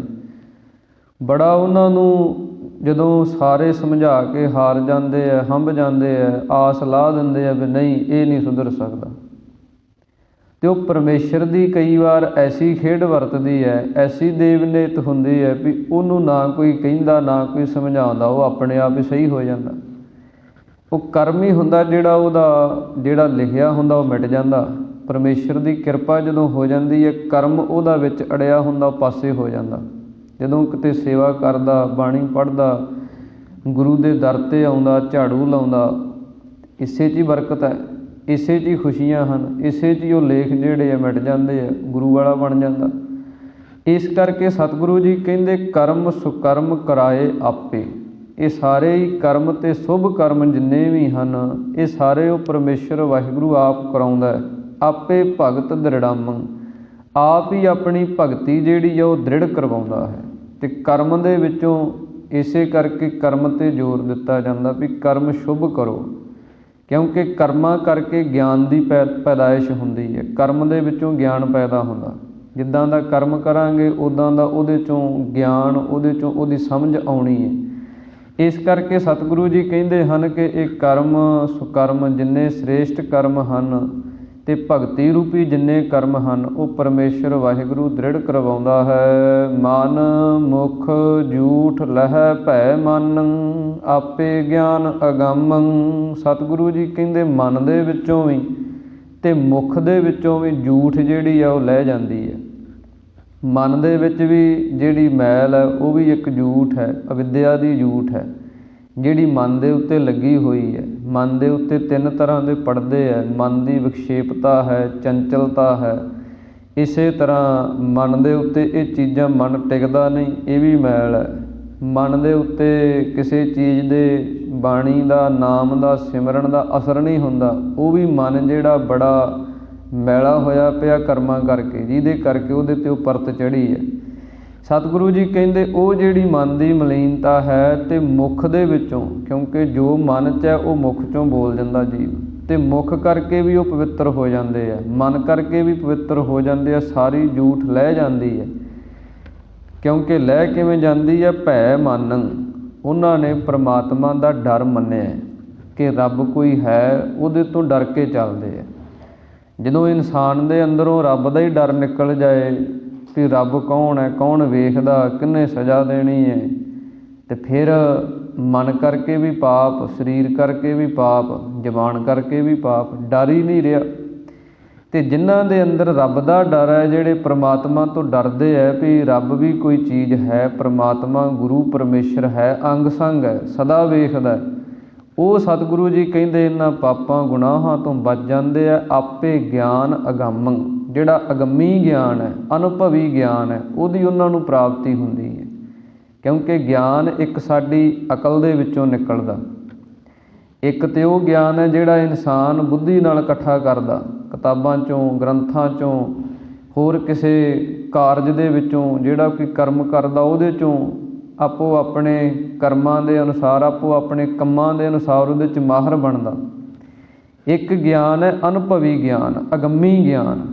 ਉਹ ਜਿਹੜਾ ਗਿਆਨ ਹੈ ਉਹ ਗੁਰੂ ਦੇ ਦਰ ਤੋਂ ਪੈਦਾ ਹੁੰਦਾ, ਉਹ ਗੁਰੂ ਕੀ ਪਾਵਨ ਬਾਣੀ ਦੇ ਵਿੱਚੋਂ ਪੈਦਾ ਹੁੰਦਾ। ਉਹ ਜਿਹੜਾ ਗਿਆਨ ਹੈ ਸਤਿਗੁਰੂ ਜੀ ਕਹਿੰਦੇ ਜਿੱਥੇ ਮਨ ਦੀ ਅਤੇ ਬੁੱਧੀ ਦੀ ਗਮਤਾ ਨਹੀਂ, ਉਹਨੂੰ ਦੇਣ ਵਾਲਾ ਵੀ ਉਹ ਆਪ ਹੀ ਪਰਮੇਸ਼ਰ ਵਾਹਿਗੁਰੂ ਹੈ। ਜਿਨ ਚਾਖਿਆ ਸੇਈ ਸਾਧ ਜਾਣਨ, ਜਿਉ ਗੂੰਗੇ ਮਠਿਆਈ। ਸਤਿਗੁਰੂ ਜੀ ਕਹਿੰਦੇ ਉਹ ਪਰਮੇਸ਼ਰ ਦੇ ਆਤਮਿਕ ਗਿਆਨ ਦੇ ਆਨੰਦ ਕੈਸਾ ਹੈ, ਰਸ ਕੈਸਾ ਉਸ ਦਾ। ਜਿਨ੍ਹਾਂ ਨੇ ਉਸ ਸਵਾਦ ਨੂੰ ਚਖਿਆ ਹੈ, ਗ੍ਰਹਿਣ ਕੀਤਾ ਹੈ, ਸੇਈ ਸਾਧ ਜਾਣਨ, ਉਹੀ ਸਵਾਦ ਉਹਦਾ ਜਾਣਦੇ। ਜਿਵੇਂ ਕਿਸੇ ਨੇ ਮਿੱਠਾ ਖਾਧਾ ਹੈ ਅਤੇ ਉਹਦੇ ਮਿੱਠੇ ਨੂੰ ਤਾਂ ਉਹੀ ਜਾਣ ਸਕਦਾ। ਉਹਦੇ ਕੋਲ ਗੱਲਾਂ ਕਰੀ ਜਾਓ ਵੀ ਖੰਡ ਇੰਨੀ ਮਿੱਠੀ ਹੁੰਦੀ ਹੈ, ਗੁੜ ਇੰਨਾ ਮਿੱਠਾ ਹੁੰਦਾ, ਜਿਹੜੀ ਮਿਸ਼ਰੀ ਉਹ ਮਿੱਠੀ ਹੁੰਦੀ ਹੈ, ਅਤੇ ਉਹ ਦੂਜੇ ਦਾ ਮੂੰਹ 'ਤੇ ਨਹੀਂ ਨਾ ਮਿੱਠਾ ਹੁੰਦਾ। ਚਾਹੇ ਉਹਦੇ ਕੋਲ ਤੁਸੀਂ ਘੰਟਾ ਗੱਲਾਂ ਕਰੀ ਜਾਓ ਮਿੱਠੇ ਦੀਆਂ, ਉਹਦਾ ਮੂੰਹ ਨਹੀਂ ਮਿੱਠਾ ਹੁੰਦਾ। ਹਾਂ, ਉਹਦੇ ਅੰਦਰ ਇੱਛਾ ਜ਼ਰੂਰ ਪੈਦਾ ਹੋ ਸਕਦੀ ਹੈ ਵੀ ਹਾਂ ਮੈਂ ਉਹਦਾ ਸਵਾਦ ਵੇਖਾਂ, ਮੈਂ ਵੀ ਖੰਡ ਖਾ ਕੇ ਵੇਖਾਂ ਕਿੱਦਾਂ ਦੀ ਹੁੰਦੀ ਹੈ। ਇਸੇ ਤਰ੍ਹਾਂ ਹੀ ਜਿਹੜਾ ਗੁਰੂ ਦੀ ਸੰਗਤ ਕਰਨੀ ਹੈ, ਪਾਵਨ ਬਾਣੀ ਨੂੰ ਪੜ੍ਹਨਾ ਹੈ, ਇਹਦੇ ਵਿੱਚੋਂ ਇੱਛਾ ਪੈਦਾ ਹੁੰਦੀ ਹੈ ਕਿ ਨਾਮ ਦਾ ਰਸ ਆਪਾਂ ਵੀ ਲਈਏ, ਬਾਣੀ ਦਾ ਰਸ ਆਪਾਂ ਵੀ ਗ੍ਰਹਿਣ ਕਰਕੇ ਵੇਖੀਏ। ਤਾਂ ਸਤਿਗੁਰੂ ਜੀ ਕਹਿੰਦੇ ਜਿਨ ਚਾਖਿਆ ਸੇਈ ਸਾਧ ਜਾਣਨ, ਜਿਨ੍ਹਾਂ ਨੇ ਉਸ ਨਾਮ ਦੇ ਰਸ ਨੂੰ ਚਖਿਆ ਹੈ ਉਹੀ ਜਾਣਦੇ ਆ। ਜਿਉਂ ਗੂੰਗੇ ਮਠਿਆਈ, ਜਿਵੇਂ ਗੂੰਗੇ ਨੇ ਮਠਿਆਈ ਖਾਧੀ ਹੋਵੇ, ਜਿਹੜਾ ਜ਼ਬਾਨ ਤੋਂ ਬੋਲ ਨਹੀਂ ਸਕਦਾ ਉਹਨੂੰ ਮਠਿਆਈ ਖਵਾ ਦਿਓ ਅਤੇ ਉਹ ਦੱਸ ਨਹੀਂ ਸਕਦਾ ਕਿਉਂਕਿ ਗੂੰਗਾ। ਫਿਰ ਉਹਦਾ ਪਤਾ ਕਿੱਥੋਂ ਲੱਗਦਾ, ਉਹ ਹੱਸਦਾ ਮਠਿਆਈ ਖਾ ਕੇ, ਫਿਰ ਉਹ ਛਾਲਾਂ ਮਾਰਦਾ, ਪ੍ਰਸੰਨ ਹੁੰਦਾ। ਉਹਦੀ ਕਿਰਿਆ ਤੋਂ ਪਤਾ ਚੱਲਦਾ ਵੀ ਇਹਨੇ ਮਿੱਠਾ ਖਾਧਾ, ਕਿਉਂਕਿ ਉਹਦੀ ਪ੍ਰਸੰਨਤਾ ਜ਼ਾਹਰ ਕਰਦੀ ਹੈ। ਇਸੇ ਪ੍ਰਕਾਰ ਹੀ ਜਿਹੜੇ ਨਾਮ 'ਚ ਰੰਗੀਆਂ ਰੂਹਾਂ ਨੇ, ਉਹਨਾਂ ਦੇ ਕਰਮ, ਉਹਨਾਂ ਦੀ ਕਿਰਿਆ, ਉਹਨਾਂ ਦੇ ਬੋਲ ਬਾਣੀ ਦੱਸਦੇ ਹੈ ਵੀ ਵਾਕਿਆ ਹੀ ਇਹਨਾਂ ਦੇ ਅੰਦਰ ਉਹ ਨਾਮ ਦਾ ਰੰਗ ਹੈ। ਇਸ ਕਰਕੇ ਸਤਿਗੁਰੂ ਜੀ ਕਹਿੰਦੇ ਗੂੰਗੇ ਦੀ ਮਠਿਆਈ ਵਾਂਗ ਨਾਮ ਦਾ ਰਸ ਹੈ, ਜਿਨ੍ਹਾਂ ਨੇ ਚਖਿਆ ਉਹੀ ਜਾਣਦੇ ਹਨ। ਅਕਥੈ ਕਾ ਕਿਆ ਕਥੀਐ ਭਾਈ, ਚਾਲੋ ਸਦਾ ਰਜਾਈ। ਸਤਿਗੁਰੂ ਜੀ ਕਹਿੰਦੇ ਅਕਥ ਸਰੂਪ ਜੋ ਪਰਮੇਸ਼ਰ ਹੈ, ਕਿਆ ਕਥੀਐ ਭਾਈ, ਉਹਦਾ ਕੀ ਕੋਈ ਕਥਨ ਕਰ ਸਕਦਾ। ਜਿਹੜਾ ਹੈ ਹੀ ਅਕਥ, ਜਿਹਦਾ ਕਥਨ ਨਹੀਂ ਕਰ ਸਕਦਾ, ਜਿਹਨੂੰ ਵੇਦਾਂ ਨੇ ਕਹਿ ਦਿੱਤਾ ਨੇਤ ਨੇਤ ਭਾਖੰਤ ਵੇਦਾ, ਵੀ ਨਾ ਇਤੀ ਨਾ ਇਤੀ, ਇਹਦਾ ਅੰਤ ਨਹੀਂ ਹੈ।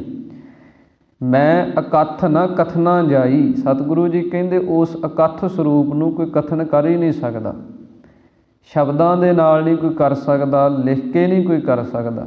ਕਬੀਰ ਸਾਤ ਸਮੁੰਦ ਹੈ ਮਸ ਕਰੋ, ਕਲਮ ਕਰੋ ਬਨ ਰਾਏ, ਬਸਦਾ ਕਾਗਦ ਜਿਉਂ ਕਰੋ, ਹਰ ਜਸ ਲਿਖਣ ਨਾ ਜਾਏ। ਭਗਤ ਕਬੀਰ ਸਾਹਿਬ ਜੀ ਕਹਿੰਦੇ 7 ਸਮੁੰਦਰਾਂ ਦੀ ਸ਼ਾਹੀ ਬਣਾ ਲਈ। ਸ਼ਾਹੀ ਦੀ ਦਵਾਤ ਕਿੱਡੀ ਛੋਟੀ ਹੈ, ਅਤੇ ਭਗਤ ਕਬੀਰ ਜੀ ਕਹਿੰਦੇ ਰੱਬ ਦਾ ਜਸ ਲਿਖਣਾ, ਸ਼ਾਹੀ ਵੀ ਸਮੁੰਦਰਾਂ ਦੀ ਹੋਵੇ। ਸਾਤ ਸਮੁੰਦ ਹੈ ਮਸ ਕਰੋ, ਕਲਮ ਕਰੋ ਬਨ ਰਾਏ। ਇੱਕ ਅੱਧੀ ਕਲਮ ਨਹੀਂ, ਜਿੰਨੇ ਦਰਖਤ ਹੈ, ਜਿੰਨੀ ਬਨਸਪਤੀ ਹੈ, ਸਭ ਦੀਆਂ ਹੀ ਕਲਮਾਂ, ਕਿਉਂਕਿ ਰੱਬ ਦਾ ਜਸ ਲਿਖਣਾ, ਕਿਸੇ ਬੰਦੇ ਦਾ ਥੋੜ੍ਹਾ ਲਿਖਣਾ। ਕਹਿੰਦੇ ਇੰਨੀਆਂ ਕਲਮਾਂ ਹੋਣ, 7 ਸਮੁੰਦਰਾਂ ਦੀ ਸ਼ਾਹੀ ਹੋਵੇ, ਕਾਗਜ਼ ਵੀ ਫਿਰ ਧਰਤੀ ਹੋਵੇ, ਜਿੰਨੀ ਧਰਤੀ ਸਾਰੇ ਹੀ ਕਾਗਜ਼ ਬਣ ਜਾਏ, ਹਰ ਜਸ ਲਿਖਣ ਨਾ ਜਾਏ। ਹਰੀ ਦਾ ਜਸ ਫਿਰ ਵੀ ਨਹੀਂ ਲਿਖਿਆ ਜਾ ਸਕਦਾ, ਕਿਉਂਕਿ ਅਕਥ ਸਰੂਪ ਹੈ, ਕਥਨ ਤੋਂ ਰਹਿਤ ਹੈ। ਅਤੇ ਕਥਨ ਤੇ ਕਰਨਾ ਬੁੱਧੀ ਦੇ ਨਾਲ, ਅਤੇ ਬੁੱਧੀ ਕੀ ਹੈ, ਬੁੱਧੀ ਤਾਂ ਬਹੁਤ ਛੋਟੀ ਜਿਹੀ ਚੀਜ਼ ਹੈ, ਬੁੱਧੀ ਦਾ ਦਾਇਰਾ ਤਾਂ ਬੜਾ ਹੀ ਥੋੜ੍ਹਾ ਹੈ। ਇਸ ਕਰਕੇ ਉਹ ਪਰਮੇਸ਼ਰ ਵਾਹਿਗੁਰੂ ਦਾ ਜਸ ਅਕਥ ਹੈ। ਸਤਿਗੁਰੂ ਜੀ ਕਹਿੰਦੇ ਉਹਨੂੰ ਕੀ ਕੋਈ ਕਥਨ ਕਰ ਸਕਦਾ। ਚਾਲੋ ਸਦਾ ਰਜਾਈ, ਉਹਦੀ ਰਜਾ ਦੇ ਵਿੱਚ, ਉਹਦੇ ਭਾਣੇ ਦੇ ਵਿੱਚ ਚੱਲ ਕੇ ਹੀ ਜੀਵ ਤੈਨੂੰ ਸੁਖ ਦੀ ਪ੍ਰਾਪਤੀ ਹੁੰਦੀ ਹੈ। ਗੁਰ ਦਾਤਾ ਮੇਲੇ ਤਾ ਮਤ ਹੋਵੈ, ਨਿਗਰੇ ਮਤ ਨਾ ਕਾਈ। ਸਤਿਗੁਰੂ ਜੀ ਕਹਿੰਦੇ ਇਹ ਫਿਰ ਮੱਤ ਕਿੱਥੋਂ ਪ੍ਰਾਪਤ ਹੁੰਦੀ ਹੈ? ਇਹ ਮੱਤ ਸਤਿਗੁਰੂ ਜੀ ਕਹਿੰਦੇ ਗੁਰ ਦਾਤਾ ਮੇਲੇ, ਜੋ ਗੁਰੂ ਹੈ ਅਤੇ ਫਿਰ ਪਰਮੇਸ਼ਰ ਵਾਹਿਗੁਰੂ ਜੋ ਦਾਤਾ ਹੈ, ਜਦੋਂ ਕੋਈ ਗੁਰੂ ਵਾਲਾ ਬਣ ਜਾਂਦਾ, ਗੁਰੂ ਵਾਲਾ ਜਦੋਂ ਕੋਈ ਬਣ ਜਾਂਦਾ ਫਿਰ ਗੁਰੂ ਉਪਦੇਸ਼ ਬਖਸ਼ਿਸ਼ ਕਰਦਾ। ਉਸ ਉਪਦੇਸ਼ ਦੇ ਨਾਲ ਮਿਲ ਕੇ ਹੀ ਉਹ ਜੋ ਦਾਤਾ ਪਰਮਾਤਮਾ ਵਾਹਿਗੁਰੂ ਹੈ ਉਹਦੀ ਮੱਤ ਅਕਲ ਜਿਹੜੀ ਹੈ ਉਹ ਸਾਨੂੰ ਪ੍ਰਾਪਤ ਹੁੰਦੀ ਹੈ। ਨਿਗਰੇ ਮੱਤ ਨਾ ਕਾਈ, ਇਸ ਕਰਕੇ ਸਤਿਗੁਰੂ ਜੀ ਕਹਿੰਦੇ ਜੋ ਨਿਗਰਾ ਹੈ, ਜਿਹਨੇ ਕੋਈ ਗੁਰੂ ਹੀ ਨਹੀਂ ਧਾਰਨ ਕੀਤਾ, ਉਹਨੂੰ ਇਹ ਮੱਤ, ਇਹ ਸਮਝ, ਇਹ ਸਿੱਖਿਆ ਜਿਹੜੀ ਹੈ ਉੱਕਾ ਹੀ ਪ੍ਰਾਪਤ ਨਹੀਂ ਹੁੰਦੀ। ਇਸੇ ਕਰਕੇ ਸਤਿਗੁਰਾਂ ਨੇ ਆਪਣੀ ਪਾਵਨ ਬਾਣੀ ਦੇ ਅੰਦਰ ਬਚਨ ਕੀਤੇ ਹਨ ਕਿ ਨਿਗਰਾ ਜਿਹੜਾ ਮਨੁੱਖ ਹੈ ਉਹਦੀ ਕੋਈ ਗਤ ਨਹੀਂ ਹੁੰਦੀ। ਆਪਾਂ ਆਮ ਪੰਜਾਬੀ 'ਚ ਕਹਿ ਦਿੰਦੇ ਹਾਂ ਵੀ ਗੁਰੂ ਬਿਨਾਂ ਗਤ ਨਹੀਂ, ਗੁਰੂ ਤੋਂ ਬਿਨਾਂ ਗਤੀ ਹੈ ਹੀ ਨਹੀਂ। ਕਿਸੇ ਵੀ ਖੇਤਰ ਦੇ ਅੰਦਰ ਦੇਖ ਲਓ, ਕੋਈ ਵੀ ਕੰਮ ਹੈ ਉਹਦੇ ਅੰਦਰ ਉਹਦਾ ਕੋਈ ਉਸਤਾਦ ਹੈ, ਗੁਰੂ ਹੈ, ਜਿਹਦੇ ਤੋਂ ਉਹ ਅੱਗੇ ਸਿੱਖਦਾ ਅਤੇ ਕਾਮਯਾਬ ਹੁੰਦਾ। ਇਸੇ ਕਰਕੇ ਹੀ ਧਾਰਮਿਕ ਖੇਤਰ ਦੇ ਅੰਦਰ, ਪਰਮਾਰਥ ਦੇ ਰਸਤੇ ਦੇ ਅੰਦਰ, ਜੈਸਾ ਸਤਿਗੁਰ ਸੁਣੀਦਾ ਤੈਸੋ ਹੀ ਮੈਂ ਡੀਠ, ਵਿਛੜਿਆ ਮੇਲੇ ਪ੍ਰਭੂ ਹਰ ਦਰਗਹ ਕਾ ਵਸੀਠ। ਵਸੀਠ ਕਹਿੰਦੇ ਆ ਵਿਚੋਲੇ ਨੂੰ। ਜਿਵੇਂ ਵਿਚੋਲੇ ਤੋਂ ਬਿਨਾਂ ਦੋ ਪਰਿਵਾਰ ਨਹੀਂ ਜੁੜਦੇ, ਇਸੇ ਪ੍ਰਕਾਰ ਹੀ ਗੁਰੂ ਤੋਂ ਬਿਨਾਂ ਆਤਮਾ ਅਤੇ ਪਰਮਾਤਮਾ ਦੀ ਏਕਤਾ ਬੜਾ ਔਖਾ ਕੰਮ ਹੈ, ਨਹੀਂ ਹੋ ਸਕਦੀ। ਇਸ ਕਰਕੇ ਸਤਿਗੁਰੂ ਜੀ ਕਹਿੰਦੇ ਹਨ ਗੁਰ ਦਾਤਾ ਮੇਲੇ ਤਾਂ ਮਤ ਹੋਵੇ। ਜਦੋਂ ਗੁਰੂ ਮਿਲ ਪੈਂਦਾ ਕਿਸੇ ਨੂੰ ਪੂਰਾ, ਗੁਰੂ ਦੇ ਲੜ ਕੋਈ ਲੱਗ ਜਾਂਦਾ, ਉਸ ਗੁਰੂ ਦੇ ਪਾਸੋਂ ਉਪਦੇਸ਼ ਨੂੰ ਗ੍ਰਹਿਣ ਕਰਕੇ ਫਿਰ ਉਹ ਮੱਤ ਮਿਲਦੀ ਹੈ, ਉਹ ਅਕਲ ਮਿਲਦੀ ਹੈ, ਜਿਹਦੇ ਦੁਆਰਾ ਫਿਰ ਉਹ ਗਿਆਨ ਨੂੰ, ਉਸ ਆਤਮਾ ਅਤੇ ਪਰਮਾਤਮਾ ਦੀ ਏਕਤਾ ਨੂੰ ਜੀਵ ਜਿਹੜਾ ਪ੍ਰਾਪਤ ਕਰਦਾ ਹੈ। ਜਿਉ ਚਲਾਏ ਤਿਉ ਚੱਲ ਹੈ ਭਾਈ, ਹੋਰ ਕਿਆ ਕੋ ਕਰੇ ਚਤੁਰਾਈ। ਸਤਿਗੁਰੂ ਜੀ ਕਹਿੰਦੇ ਜਿਉ ਚਲਾਏ, ਜਿਵੇਂ ਉਹ ਪਰਮੇਸ਼ਰ ਵਾਹਿਗੁਰੂ ਦਾ ਹੁਕਮ ਚਲਾਉਂਦਾ, ਤਿਉਂ ਚੱਲ ਹੈ ਭਾਈ, ਉਸੇ ਅਨੁਸਾਰ ਹੀ ਚੱਲਣਾ ਕਰ। ਹੋਰ ਕਿਆ ਕੋ ਕਰੇ ਚਤੁਰਾਈ, ਹੋਰ ਜਿਹੜੀਆਂ ਚਤੁਰਾਈਆਂ, ਆਪਦੀਆਂ ਜਿਹੜੀਆਂ ਅਕਲਾਂ ਸਿਆਣਪਾਂ ਕਿਸ ਵਾਸਤੇ ਕਰਦਾ? ਜਦੋਂ ਉਹਦਾ ਹੁਕਮ ਕਹਿ ਰਿਹਾ ਵੀ ਇੱਦਾਂ ਚੱਲਣਾ ਅਤੇ ਫਿਰ ਉਹਦੇ ਤੋਂ ਉਲਟ ਜੇ ਤੂੰ ਚੱਲਦਾ, ਉਹ ਤੇਰੀ ਚਤੁਰਾਈ ਹੈ, ਤੇਰੀ ਸਿਆਣਪ ਹੈ। ਅਤੇ ਬੰਦੇ ਦੀ ਸਿਆਣਪ ਜਿਹੜੀ ਹੈ ਧੋਖਾ ਖਾ ਜਾਂਦੀ ਹੈ। ਜੇ ਤੇ ਗੁਰੂ ਦੀ ਸਿਆਣਪ ਲੈ ਕੇ ਚੱਲੇ ਅਤੇ ਉਹ ਪਰਮਾਤਮਾ ਦੇ ਹੁਕਮ ਅਨੁਸਾਰ ਚੱਲੇ, ਫਿਰ ਤੇ ਸੁੱਖ ਮਿਲਦਾ। ਇਸੇ ਕਰਕੇ ਸਤਿਗੁਰੂ ਸ਼੍ਰੀ ਗੁਰੂ ਅਮਰਦਾਸ ਮਹਾਰਾਜ ਸੱਚੇ ਪਾਤਸ਼ਾਹ ਜੀ ਨੇ ਵੀ ਆਨੰਦ ਸਾਹਿਬ ਬਾਣੀ ਦੇ ਅੰਦਰ ਆਪਾਂ ਪੜ੍ਹਦੇ ਹਾਂ, ਜਿਉ ਚਲਾਏ ਤਿਉ ਚੱਲਹਿ ਸੁਆਮੀ। ਜਿਵੇਂ ਉਹ ਪਰਮੇਸ਼ਰ ਵਾਹਿਗੁਰੂ ਚਲਾਉਂਦਾ, ਮਾਲਕ ਚਲਾਉਂਦਾ, ਉਵੇਂ ਅਸੀਂ ਚੱਲਦੇ ਹਾਂ। ਇਸ ਕਰਕੇ ਸਤਿਗੁਰਾਂ ਨੇ ਸਿੱਖ ਨੂੰ ਹੁਕਮ ਕੀਤਾ ਕਿ ਸਿੱਖ ਵੀ ਉਹੀ ਹੈ ਜੋ ਹੁਕਮ 'ਚ ਹੈ, ਭਾਣੇ 'ਚ ਹੈ। ਕਿਉਂਕਿ ਸਾਰੀ ਇਹ ਰਚਨਾ, ਜਿੰਨਾ ਬ੍ਰਹਿਮੰਡ ਉਹਦੇ ਹੁਕਮ 'ਚ ਹੈ। ਇੱਕ ਇਨਸਾਨ ਹੈ ਜਿਹੜਾ ਉਹਦੇ ਹੁਕਮ ਤੋਂ ਬਾਹਰ ਜਾ ਕੇ ਦੁੱਖ ਪ੍ਰਾਪਤ ਕਰਦਾ। ਆਪਾਂ ਕਹਿੰਦੇ ਹਾਂ ਆਉਣਾ ਸੰਸਾਰ 'ਤੇ ਉਹ ਵੀ ਹੁਕਮ 'ਚ ਹੈ, ਜਾਣਾ ਸੰਸਾਰ ਤੋਂ ਉਹ ਵੀ ਹੁਕਮ 'ਚ ਹੈ। ਕੱਲੇ ਆਵਹਿ ਨਾਨਕਾ ਸੱਦੇ ਉੱਠੀ ਜਾਹੇ, ਪੜ੍ਹਦੇ ਹਾਂ ਨਾ ਆਪਾਂ ਸ਼ਬਦ ਕਿ ਹੁਕਮ 'ਚ ਇਨਸਾਨ ਇਸ ਧਰਤੀ 'ਤੇ ਜਨਮ ਧਾਰਨ ਕਰਕੇ ਆਉਂਦਾ। ਹੁਕਮ ਜਦੋਂ ਹੁੰਦਾ ਪਰਮੇਸ਼ਰ ਦਾ, ਫਿਰ ਅਖੀਰਲਾ ਸਮਾਂ ਦਾ ਚਲਿਆ ਜਾਂਦਾ। ਹੁਣ ਜੰਮਣ ਤੋਂ ਲੈ ਕੇ ਮਰਨ ਤੱਕ ਦਾ ਜਿਹੜਾ ਵਿਚਾਲੇ ਵਾਲਾ ਸਫ਼ਰ ਹੈ, ਜੇ ਉਹ ਹੁਕਮ 'ਚ ਹੋ ਜਾਏ ਤਾਂ ਫਿਰ ਇਹਦਾ ਜੰਮਣ ਮਰਨ ਵੀ ਮਿਟ ਜੇ। ਗੱਲ ਉਹੀ ਹੈ ਵੀ ਉਹ ਜੰਮਣ ਤੋਂ ਲੈ ਕੇ ਮਰਨ ਤੱਕ ਦੇ ਸਫ਼ਰ ਨੂੰ ਹੁਕਮ 'ਚ ਨਹੀਂ ਲੈ ਕੇ ਆਉਂਦਾ, ਜਿਹਦੇ ਕਰਕੇ ਫਿਰ ਉਹ ਸਿਲਸਿਲਾ ਚੱਲਦਾ ਰਹਿੰਦਾ ਜੰਮਣ ਮਰਨ ਦਾ। ਇਸ ਕਰਕੇ ਸਤਿਗੁਰੂ ਜੀ ਕਹਿੰਦੇ ਆ ਜਿਉ ਚਲਾਏ ਤਿਉ ਚੱਲ ਹੈ ਭਾਈ, ਹੋਰ ਕਿਆ ਕੋ ਕਰੇ ਚਤੁਰਾਈ। ਕਿਸ ਕਰਕੇ ਆਪਣੀਆਂ ਚਤੁਰਾਈਆਂ ਜਿਹੜੀਆਂ ਤੂੰ ਵਰਤਦਾ ਹੈ, ਚਤੁਰਾਈ ਨਾ ਚਤੁਰਭੁਜ ਪਾਈ ਹੈ। ਇਸੇ ਕਰਕੇ ਸਤਿਗੁਰਾਂ ਨੇ ਆਪਣੀ ਪਾਵਨ ਬਾਣੀ ਦੇ ਅੰਦਰ ਬਚਨ ਕੀਤੇ ਹਨ, ਗੁਰ ਕੀ ਮੱਤ ਤੂੰ ਲੇਹ ਇਆਨੇ, ਭਗਤ ਬਿਨਾ ਬਹੁ ਡੂਬੇ ਸਿਆਣੇ। ਸਹਿਸ ਸਿਆਣਪਾਂ ਲੱਖ ਹੋਏ ਤਾਂ ਇੱਕ ਨਾ ਚੱਲੇ ਨਾਲ। ਇਸ ਕਰਕੇ ਸਤਿਗੁਰਾਂ ਨੇ ਉਪਦੇਸ਼ ਬਖਸ਼ਿਸ਼ ਕੀਤੇ ਆ ਕਿ ਪਰਮੇਸ਼ਰ ਦੇ ਹੁਕਮ ਦੇ ਵਿੱਚ ਚੱਲ ਕੇ ਭਾਈ ਤੈਨੂੰ ਸੁੱਖ ਜਿਹੜਾ ਉਹਦੀ ਪ੍ਰਾਪਤੀ ਹੁੰਦੀ ਹੈ। ਸੋ ਸਿੱਖ ਸਖਾ ਬੰਧਪ ਹੈ ਭਾਈ, ਜੇ ਗੁਰ ਕੇ ਭਾਣੇ ਵਿੱਚ ਆਵੇ, ਆਪਣੇ ਭਾਣੇ ਜੋ ਚੱਲੈ ਭਾਈ, ਵਿਛੜ ਚੋਟਾਂ ਖਾਵੇ। ਇਸ ਕਰਕੇ ਸਤਿਗੁਰੂ ਜੀ ਕਹਿੰਦੇ ਹਨ ਕਿ ਪਰਮੇਸ਼ਰ ਦੇ ਹੁਕਮ ਦੇ ਵਿੱਚ, ਗੁਰੂ ਦੇ ਹੁਕਮ ਦੇ ਵਿੱਚ ਚੱਲ ਕੇ ਜੀਵ ਨੂੰ ਸੁੱਖ ਦੀ ਪ੍ਰਾਪਤੀ ਹੁੰਦੀ ਹੈ। ਇੱਕ ਭਰਮ ਭੁਲਾਏ ਇੱਕ ਭਗਤੀ ਰਾਤੇ, ਤੇਰਾ ਖੇਲ ਅਪਾਰਾ। ਸਤਿਗੁਰੂ ਜੀ ਕਹਿੰਦੇ ਉਹ ਪਰਮੇਸ਼ਰ ਦੀ ਖੇਡ ਹੈ। ਉਹਦੀ ਲੀਲਾ ਹੈ ਕਿ ਇੱਕ ਭਰਮ ਭੁਲਾਏ। ਇੱਕ ਤੇ ਸੰਸਾਰ ਦੇ ਅੰਦਰ ਭਰਮ ਦੇ ਵਿੱਚ ਭੁੱਲ ਗਏ, ਮਾਇਆ ਨੇ ਭਰਮ ਪਾ ਦਿੱਤਾ, ਪਰਮੇਸ਼ਰ ਭੁੱਲ ਗਿਆ। ਇੱਕ ਭਗਤੀ ਰਾਤੇ, ਇੱਕ ਬੰਨੇ ਉਹ ਹੈ ਜਿਹੜੇ ਭਗਤੀ 'ਚ ਹੀ ਰੰਗੇ ਹੋਏ ਹੈ, ਨਾਮ ਸਿਮਰਨ 'ਚ ਹੀ ਰੰਗੇ ਹੋਏ ਹੈ। ਇੱਕ ਬੰਨੇ ਉਹ ਵੀ ਹਨ ਜਿਹੜੇ ਕਹਿੰਦੇ ਰੱਬ ਕੀ ਹੈ, ਕਿਹਨੇ ਵੇਖਿਆ, ਦਿਖਾਓ ਕਿੱਥੇ ਹੈ। ਉਹ ਵੀ ਇਨਸਾਨ ਹੈ, ਉਸੇ ਦੇ ਹੀ ਬਣਾਏ ਹੈ। ਪੰਜਾਂ ਤੱਤਾਂ ਦੀ ਮਿੱਟੀ ਉਹਨਾਂ ਨੂੰ ਵੀ ਉਹੀ ਲੱਗੀ ਹੈ।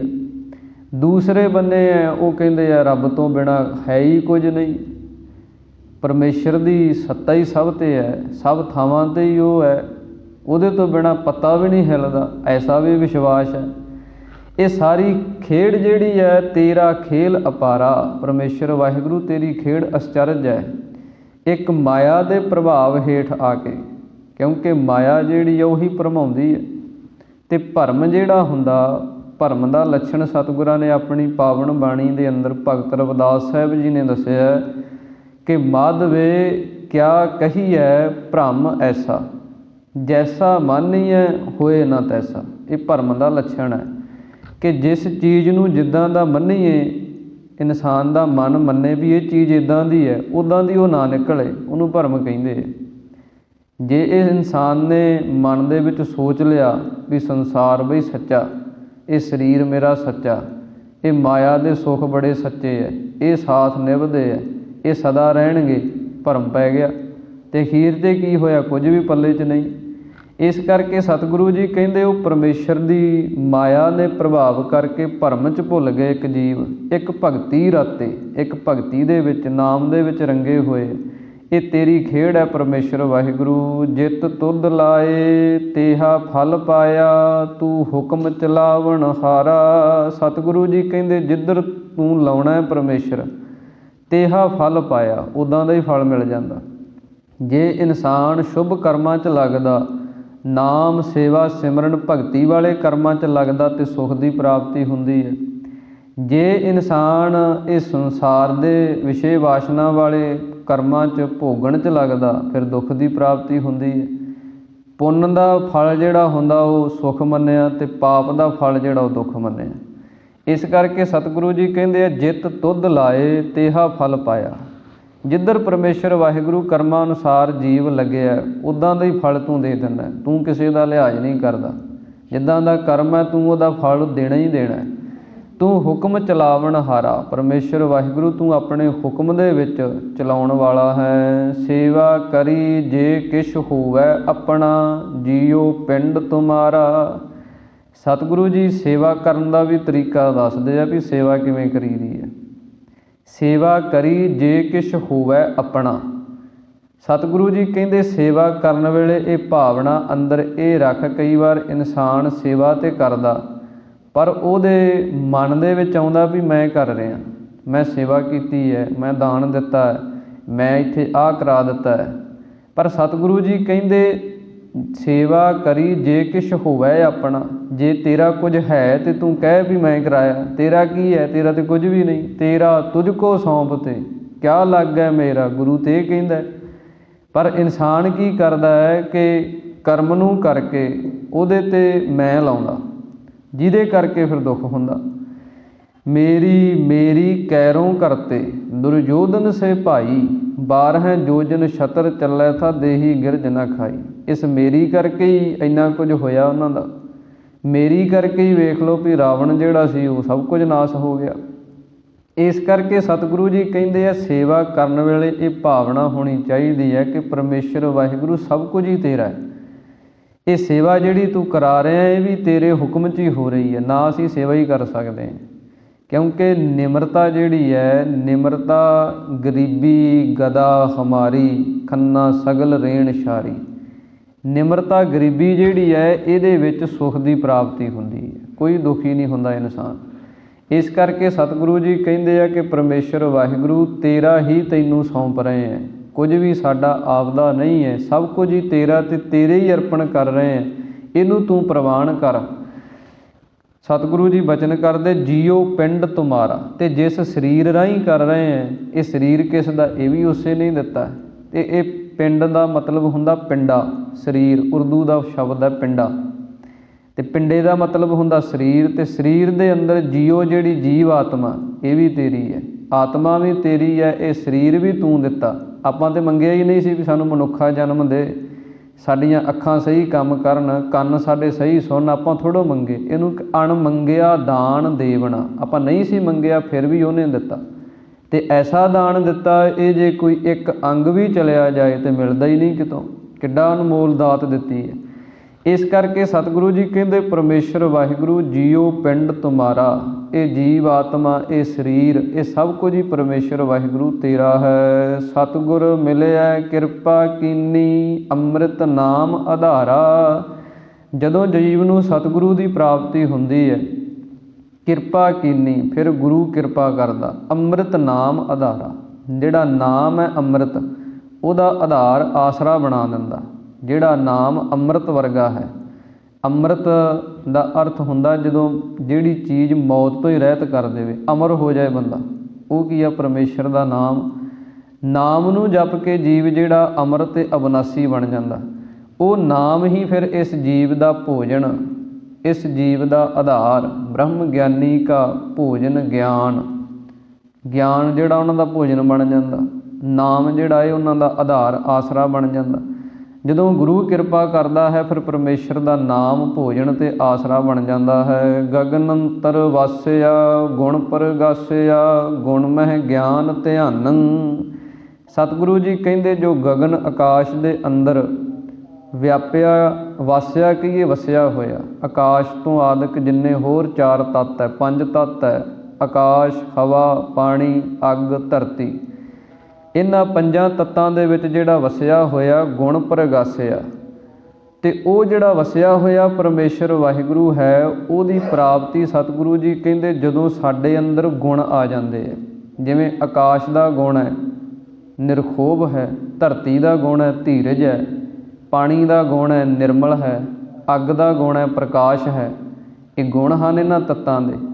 ਇਹ ਜਿਹੜੇ 7 ਸੰਤੋਖ, ਦਇਆ, ਧਰਮ, ਧੀਰਜ, ਵਿਰਾਗ, ਵਿਵੇਕ, ਸ਼ੁਭ ਗੁਣ ਜਦੋਂ ਸਾਡੇ ਅੰਦਰ ਆ ਜਾਂਦੇ ਹੈ, ਗੁਣ ਮਹਿ ਗਿਆਨ ਧਿਆਨੰ, ਇਹਨਾਂ ਗੁਣਾਂ ਦੇ ਵਿੱਚੋਂ ਹੀ ਉਹ ਪਰਮੇਸ਼ਰ ਦਾ ਗਿਆਨ ਤੇ ਧਿਆਨ ਜਿਹੜਾ ਉਹਦੀ ਸਾਨੂੰ ਪ੍ਰਾਪਤੀ ਹੁੰਦੀ ਹੈ। ਨਾਮ ਮਨ ਭਾਵੈ ਕਹਿ ਕਹਾਵੈ, ਤੱਤੋ ਤੱਤ ਵਖਾਨੰ। ਸਤਿਗੁਰੂ ਜੀ ਕਹਿੰਦੇ ਐਸਾ ਗਿਆਨ ਧਿਆਨ ਮਿਲਦਾ, ਫਿਰ ਨਾਮ ਮਨ ਭਾਵੈ। ਨਾਮ ਜਿਹੜਾ ਪਰਮੇਸ਼ਰ ਦਾ ਮਨ ਨੂੰ ਚੰਗਾ ਲੱਗਣ ਲੱਗ ਜਾਂਦਾ, ਮਨ ਨੂੰ ਭਾਉਣ ਲੱਗ ਜਾਂਦਾ। ਫਿਰ ਉਹ ਕਹਿ ਕਹਾਵੈ, ਆਪ ਵੀ ਨਾਮ ਨੂੰ ਕਹਿੰਦਾ ਤੇ ਹੋਰਾਂ ਦੇ ਪਾਸੋਂ ਵੀ ਕਹਾਉਂਦਾ। ਆਪ ਜਪੈ ਅਵਰਹਿ ਨਾਮ ਜਪਾਵੈ, ਜਿੱਥੇ ਉਹ ਆਪ ਜਪਦਾ ਫਿਰ ਹੋਰਨਾਂ ਤੋਂ ਵੀ ਨਾਮ ਨੂੰ ਜਪਾਉਂਦਾ। ਤੱਤੋ ਤੱਤ ਵਖਾਨਨ, ਇਹ ਨਿਰੋਲ ਜਿਹੜਾ ਤੱਤ ਸੱਚ ਹੈ ਉਸ ਦਾ ਵਖਾਣ ਕਹੀਏ ਵਰਣਨ ਕਰਦਾ ਹੈ। ਫਿਰ ਉਹ ਆਪਣੀ ਰਚਨਾ ਦੁਆਰਾ, ਆਪਣੇ ਕਰਮਾਂ ਦੁਆਰਾ, ਕਿਰਿਆ ਦੁਆਰਾ ਤੱਤ ਦਾ ਹੀ ਵਿਚਾਰ ਜਿਹੜਾ, ਸੱਚ ਦੀ ਹੀ ਵਿਚਾਰ ਜਿਹੜੀ ਹੈ ਉਹਨੂੰ ਕਰਦਾ ਹੈ। ਸ਼ਬਦ ਗੁਰ ਪੀਰਾ ਗਹਿਰ ਗੰਭੀਰਾ, ਬਿਨ ਸ਼ਬਦੈ ਜਗ ਬਹੁ ਰਾਨੰ। ਸਤਿਗੁਰੂ ਜੀ ਕਹਿੰਦੇ ਸ਼ਬਦ ਹੀ ਸਾਡਾ ਗੁਰੂ ਹੈ ਤੇ ਪੀਰ ਹੈ। ਸ਼ਬਦ ਹੀ ਗਹਿਰ ਗੰਭੀਰਾ, ਗਹਿਰ ਡੂੰਘਾ ਹੈ ਤੇ ਗੰਭੀਰਾ ਨਿਰਹਲ ਹੈ, ਹਿਲਦਾ ਨਹੀਂ, ਚਲਾਏਮਾਨ ਨਹੀਂ ਹੁੰਦਾ, ਬੜਾ ਡੂੰਘਾ ਹੈ। ਜਿਵੇਂ ਸਿੱਧਾਂ ਨੇ ਸਵਾਲ ਕੀਤਾ ਸੀ ਗੁਰੂ ਨਾਨਕ ਪਾਤਸ਼ਾਹ ਮਹਾਰਾਜ 'ਤੇ ਕਿ ਤੁਹਾਡਾ ਗੁਰੂ ਕੌਣ ਹੈ? ਕਿਉਂਕਿ ਜਦੋਂ ਉਹਨਾਂ ਨੇ ਗਿਆਨ ਧਿਆਨ ਸਤਿਗੁਰਾਂ ਨੇ ਜਦੋਂ ਨਿਰੁੱਤਰ ਕੀਤੇ, ਚਰਚਾ ਕੀਤੀ, ਜਿਹੜੀ ਗੱਲ ਦਾ ਸਵਾਲ ਕਰਿਆ ਕਰਨ ਸਤਿਗੁਰੂ ਜੀ ਉੱਤਰ ਦੇ ਦਿਆ ਕਰਨ, ਅਤੇ ਉਹ ਹੈਰਾਨ ਹੋਏ ਵੀ ਆਪਾਂ ਆਮ ਤੌਰ 'ਤੇ ਜਦੋਂ ਕਿਸੇ ਨੂੰ ਵੇਖਦੇ ਹਾਂ, ਉਹਦੀ ਕਲਾ ਵੇਖਦੇ ਹਾਂ, ਅਤੇ ਆਪਾਂ ਪੁੱਛਦੇ ਹਾਂ ਨਾ ਵੀ ਤੂੰ ਕਿੱਥੋਂ ਸਿੱਖੀ ਹੈ, ਵੀ ਤੇਰਾ ਗੁਰੂ ਕੌਣ ਹੈ, ਵੀ ਕਿਤੋਂ ਤਾਂ ਸਿੱਖੀ ਹੋਊਗੀ। ਅਤੇ ਜਦੋਂ ਸਿੱਧਾਂ ਨੇ ਪੁੱਛਿਆ ਵੀ ਤੁਹਾਡਾ ਗੁਰੂ ਕਿਹੜਾ ਹੈ? ਕਵਣ ਗੁਰੂ ਜਿਸ ਕਾ ਤੂੰ ਚੇਲਾ, ਵੀ ਕਿਹਦੇ ਗੁਰੂ ਹੋ ਤੁਸੀਂ? ਤਾਂ ਸਤਿਗੁਰੂ ਨਾਨਕ ਪਾਤਸ਼ਾਹ ਮਹਾਰਾਜ ਨੇ ਉੱਥੇ ਉੱਤਰ ਦਿੱਤਾ, ਸ਼ਬਦ ਗੁਰੂ ਸੁਰਤ ਧੁਨ ਚੇਲਾ, ਕਿ ਸਾਡਾ ਜਿਹੜਾ ਗੁਰੂ ਹੈ ਉਹ ਸ਼ਬਦ ਹੈ। ਸ਼ਬਦ ਦਾ ਅਰਥ ਬ੍ਰਹਮ ਹੈ, ਕਿ ਜੋ ਬ੍ਰਹਮ ਪਰਮੇਸ਼ਰ ਵਾਹਿਗੁਰੂ ਵਿਆਪਕ ਸਰੂਪ ਹੈ ਉਹੀ ਸਾਡਾ ਗੁਰੂ ਹੈ। ਅਤੇ ਸੁਰਤ ਧੁਨ ਚੇਲਾ, ਅਤੇ ਸੁਰਤੀ ਜਿਹੜੀ ਹੈ ਉਸ ਅਸੀਂ ਚੇਲਾ ਬਣਾਈ ਹੈ। ਜਿਵੇਂ ਚੇਲਾ ਗੁਰੂ ਦੇ ਪਿੱਛੇ ਚੱਲਦਾ, ਇੱਦਾਂ ਹੀ ਸੁਰਤ ਜਿਹੜੀ ਆ ਉਹ ਸ਼ਬਦ ਦੇ ਪਿੱਛੇ ਜਦੋਂ ਚੱਲਦੀ ਹੈ। ਇਸੇ ਪ੍ਰਕਾਰ ਹੀ ਇਹ ਸਿਧਾਂਤ ਜਿਹੜਾ ਸਿੱਖ ਕੀ ਹੈ? ਸੁਰਤ ਹੈ। ਗੁਰੂ ਕੀ ਹੈ? ਉਹ ਸ਼ਬਦ ਹੈ। ਸਿੱਖ ਸੁਰਤ ਜਿਹੜੀ ਹੈ, ਸੁਰਤ ਵਾਲਾ ਹੀ ਸਿੱਖ ਹੈ। ਤੇ ਜਿਹੜਾ ਸ਼ਬਦ ਦੇ ਪਿੱਛੇ ਚੱਲ ਰਿਹਾ, ਗੁਰੂ ਦੇ ਪਿੱਛੇ ਚੱਲ ਰਿਹਾ, ਉਹ ਸਿੱਖ ਹੈ। ਸਿੱਖੀ ਸਿੱਖਿਆ ਗੁਰ ਵਿਚਾਰ। ਇਸ ਕਰਕੇ ਸਤਿਗੁਰੂ ਜੀ ਕਹਿੰਦੇ ਆ ਸ਼ਬਦ ਗੁਰ ਪੀਰਾ। ਸਾਡੇ ਸ਼ਬਦ ਹੀ ਗੁਰੂ ਹੈ ਸਾਡਾ, ਤੇ ਇਹੀ ਪੀਰਾ ਪੂਜਨੀਕ ਹੈ। ਪੀਰ ਪੂਜਨੀਕ ਨੂੰ ਮੰਨਦੇ ਆ, ਗੁਰੂ ਵੱਡੇ ਨੂੰ ਕਹਿੰਦੇ ਆ। ਇਹੀ ਵੱਡਾ ਸਾਡੇ ਲਈ, ਸ਼ਬਦ ਹੀ ਸਭ ਤੋਂ ਵੱਡਾ ਹੈ ਤੇ ਸ਼ਬਦ ਹੀ ਸਾਡੇ ਲਈ ਪੂਜਨੀਕ ਹੈ। ਇਹੀ ਗਹਿਰ ਗੰਭੀਰ ਹੈ। ਬਿਨ ਸ਼ਬਦੈ ਜਗ ਬਉਰਾਨੰ। ਇਸ ਸ਼ਬਦ ਤੋਂ ਬਿਨਾਂ ਸਾਰਾ ਹੀ ਜਗਤ ਜਿਹੜਾ ਉਹ ਬਉਰਾਨੰ ਕਹੀਏ ਕਮਲਾ ਹੋ ਰਿਹਾ। ਸ਼ਬਦ ਤੋਂ, ਉਪਦੇਸ਼ ਤੋਂ, ਗਿਆਨ ਤੋਂ ਬਿਨਾਂ ਹੀ ਸੰਸਾਰ ਦੇ ਅੰਦਰ ਕਮਲਪੁਣਾ ਹੈ। ਜੇ ਗਿਆਨ ਹੋਵੇ, ਜੇ ਸਮਝ ਹੋਵੇ, ਤੇ ਫਿਰ ਜੀਵ ਜਿਹੜਾ ਸੰਭਲੇ, ਫਿਰ ਜੀਵ ਜਿਹੜਾ ਉਹਨਾਂ ਕਰਮਾਂ ਤੋਂ ਬਚੇ, ਉਹਨਾਂ ਔਗਣਾਂ ਤੋਂ ਬਚੇ, ਵਿਕਾਰਾਂ ਤੋਂ ਬਚੇ। ਜੀਵਨ ਜਿਹੜਾ ਸੌਖਾ ਹੋ ਜਾਏ, ਸੰਸਾਰ ਸਾਰਾ ਸੌਖਾ ਹੋ ਜਾਏ। ਪਰ ਗੱਲ ਕੀ ਹੈ ਵੀ ਉਹ ਸ਼ਬਦ ਦਾ ਗਿਆਨ ਜਿਹੜਾ, ਉਹ ਸਿਧਾਂਤ ਜਿਹੜਾ, ਉਹਨੂੰ ਨਹੀਂ ਵਿਚਾਰਦੇ, ਨਹੀਂ ਸਮਝਦੇ। ਇਸ ਕਰਕੇ ਸਤਿਗੁਰੂ ਜੀ ਕਹਿੰਦੇ ਸ਼ਬਦ ਤੋਂ ਬਿਨਾਂ ਹੀ ਸਾਰਾ ਜਗਤ ਜਿਹੜਾ ਬਉਰਾਨੰ, ਜਿਵੇਂ ਕੋਈ ਕਮਲਾ ਹੁੰਦਾ, ਇਸੇ ਝੱਲਪਣੇ ਦੇ ਅੰਦਰ ਮਾਇਆ ਦੇ ਪ੍ਰਭਾਵ ਹੇਠ ਆ ਕੇ ਇਹ ਆਪਣੇ ਅਸਲੀ ਪ੍ਰਯੋਜਨ ਨੂੰ, ਮਨੁੱਖਾ ਜਨਮ ਦੇ ਅਸਲੀ ਕੰਮ ਨੂੰ ਛੱਡ ਕੇ ਤੇ ਹੋਰ ਕੰਮਾਂ ਦੇ ਵਿੱਚ ਪੈ ਕੇ ਸ਼ਬਦ ਤੋਂ ਬਿਨਾਂ ਉਲਝ ਰਿਹਾ ਹੈ। ਪੂਰਾ ਬੈਰਾਗੀ ਸਹਿਜ ਸੁਭਾਗੀ, ਸੱਚ ਨਾਨਕ ਮਨ ਮਾਨੰ। ਸਤਿਗੁਰੂ ਜੀ ਕਹਿੰਦੇ ਉਹ ਪੂਰਾ ਵੈਰਾਗੀ ਬਣ ਜਾਂਦਾ। ਪੂਰਾ ਵੈਰਾਗੀ ਸਹਿਜ ਸੁਭਾਗੀ, ਜਿਹੜਾ ਸਹਿਜ ਆਤਮਕ ਅਡੋਲ ਅਵਸਥਾ। ਸਹਿਜ ਉਸ ਨੂੰ ਆਖਿਆ ਜਾਂਦਾ ਜਿੱਥੇ ਆਤਮਾ ਦੀ ਅਡੋਲ ਅਵਸਥਾ ਆ ਜਾਂਦੀ ਹੈ। ਸਹਿਜ ਸਹਿਜ ਗੁਣ ਰਵੈ ਕਬੀਰਾ। ਇਸ ਪ੍ਰਕਾਰ ਸਤਿਗੁਰਾਂ ਨੇ ਆਪਣੀ ਪਾਵਨ ਬਾਣੀ ਅੰਦਰ ਉਪਦੇਸ਼ ਬਖਸ਼ਿਸ਼ ਕੀਤਾ, ਸੱਚ ਨਾਨਕ ਮਨ ਮਾਨੰ। ਫਿਰ ਉਹਨਾਂ ਦਾ ਮਨ ਜਿਹੜਾ ਉਹ ਪਰਮੇਸ਼ਰ ਦੇ ਵਿੱਚ ਮੰਨ ਜਾਂਦਾ। ਮਨ ਮਾਨਿਆ ਤਉ ਹਰਿ ਜਾਣਿਆ। ਜਿੰਨਾ ਚਿਰ ਕਿਸੇ ਚੀਜ਼ 'ਚ ਇਨਸਾਨ ਦਾ ਮਨ ਹੀ ਨਹੀਂ ਮੰਨਦਾ, ਉਹਦੀ ਰੁਚੀ ਨਹੀਂ ਪੈਦਾ ਹੁੰਦੀ, ਉਹਦਾ ਇੰਟਰਸਟ ਹੀ ਨਹੀਂ ਬਣਦਾ, ਉਹਦੇ 'ਤੇ ਚੱਲਦਾ ਹੀ ਨਹੀਂ, ਉਹਦੇ 'ਚੋਂ ਕੁਛ ਮਿਲਦਾ ਹੀ ਨਹੀਂ। ਅਤੇ ਜਦੋਂ ਪਰਮੇਸ਼ਰ ਦੇ ਵਿੱਚ ਮਨ ਮੰਨ ਗਿਆ, ਪਰਮਾਤਮਾ ਦੀ ਹੋਂਦ 'ਚ ਮਨ ਮੰਨ ਗਿਆ, ਫਿਰ ਸਤਿਗੁਰੂ ਜੀ ਕਹਿੰਦੇ ਉਹ ਪੂਰਾ ਵੈਰਾਗੀ ਬਣ ਜਾਂਦਾ। ਉਹਦੇ ਅੰਦਰ ਸਹਿਜ ਆਤਮਕ ਅਡੋਲ ਅਵਸਥਾ ਜਿਹੜੀ ਹੈ ਉਹਦੀ ਪ੍ਰਾਪਤੀ ਹੁੰਦੀ ਹੈ। ਉਹ ਸੁਭਾਗੀ, ਉਹ ਸ੍ਰੇਸ਼ਟ ਭਾਗਾਂ ਵਾਲਾ ਬਣ ਜਾਂਦਾ, ਉਹ ਵਡਭਾਗੀ ਬਣ ਜਾਂਦਾ। ਸ਼੍ਰੀ ਗੁਰੂ ਨਾਨਕ ਦੇਵ ਮਹਾਰਾਜ ਜੀ ਨੇ ਇਸ ਪਾਵਨ ਪਵਿੱਤਰ ਸ਼ਬਦ ਦੇ ਅੰਦਰ ਸਾਨੂੰ ਇਹ ਸ਼ੁਭ ਵਿਚਾਰਾਂ, ਸ਼ੁਭ ਸਿੱਖਿਆ ਬਖਸ਼ਿਸ਼ ਕੀਤੀ ਹੈ, ਜਿਸ ਨੂੰ ਆਪਾਂ ਰਲ ਮਿਲ ਕੇ ਸਤਿਗੁਰਾਂ ਦੀ ਕਿਰਪਾ ਦੁਆਰਾ ਵਿਚਾਰਿਆ ਹੈ। ਇਹ ਪਾਵਨ ਪਵਿੱਤਰ ਵਿਚਾਰਾਂ ਆਪਣੇ ਸਾਰਿਆਂ ਦੇ ਪੜ੍ਹਨ ਸੁਣਨ ਵਾਲਿਆਂ ਦੇ ਹਿਰਦਿਆਂ 'ਚ ਵਸਣ, ਜਿਸ ਕਰਕੇ ਆਪਾਂ ਲੋਕ ਸੁਖੀਏ, ਪਰਲੋਕ ਸੁਹੇਲੇ ਹੋਈਏ। ਆਪ ਸਾਰੀਆਂ ਸੰਗਤਾਂ ਦਾ ਹਾਰਦਿਕ ਧੰਨਵਾਦ। ਹੁਣ ਆਓ ਅਖੀਰਲੀਆਂ ਪੰਕਤੀਆਂ ਪੜ੍ਹ ਕੇ ਸਮਾਪਤੀ ਕਰੀਏ, ਉਸ ਤੋਂ ਉਪਰੰਤ ਅਰਦਾਸ ਦੇ ਵਿੱਚ ਸ਼ਾਮਲ ਹੋਈਏ ਜੀ। ਸ਼ਬਦ ਗੁਰ ਪੀਰਾ ਗਹਿਰ ਗੰਭੀਰਾ, ਬਿਨ ਸ਼ਬਦੈ ਜਗ ਬਉਰਾਨੰ।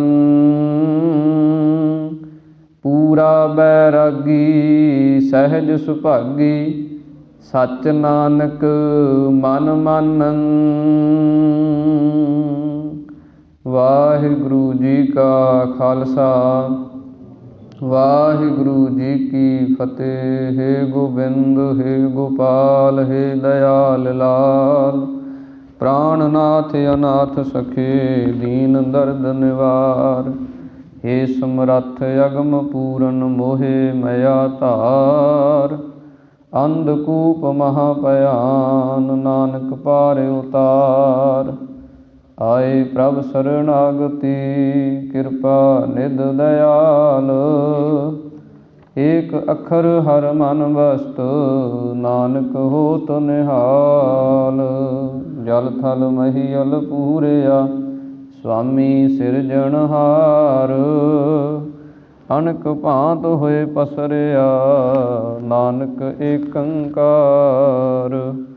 ਵਾਹਿਗੁਰੂ ਨਾਮ ਜਹਾਜ ਹੈ, ਚੜ੍ਹੇ ਸੋ ਉਤਰੇ ਪਾਰ। ਜੋ ਸ਼ਰਧਾ ਕਰ ਸੇਵੰਦੇ, ਗੁਰੂ ਪਾਰ ਉਤਾਰਨਹਾਰ।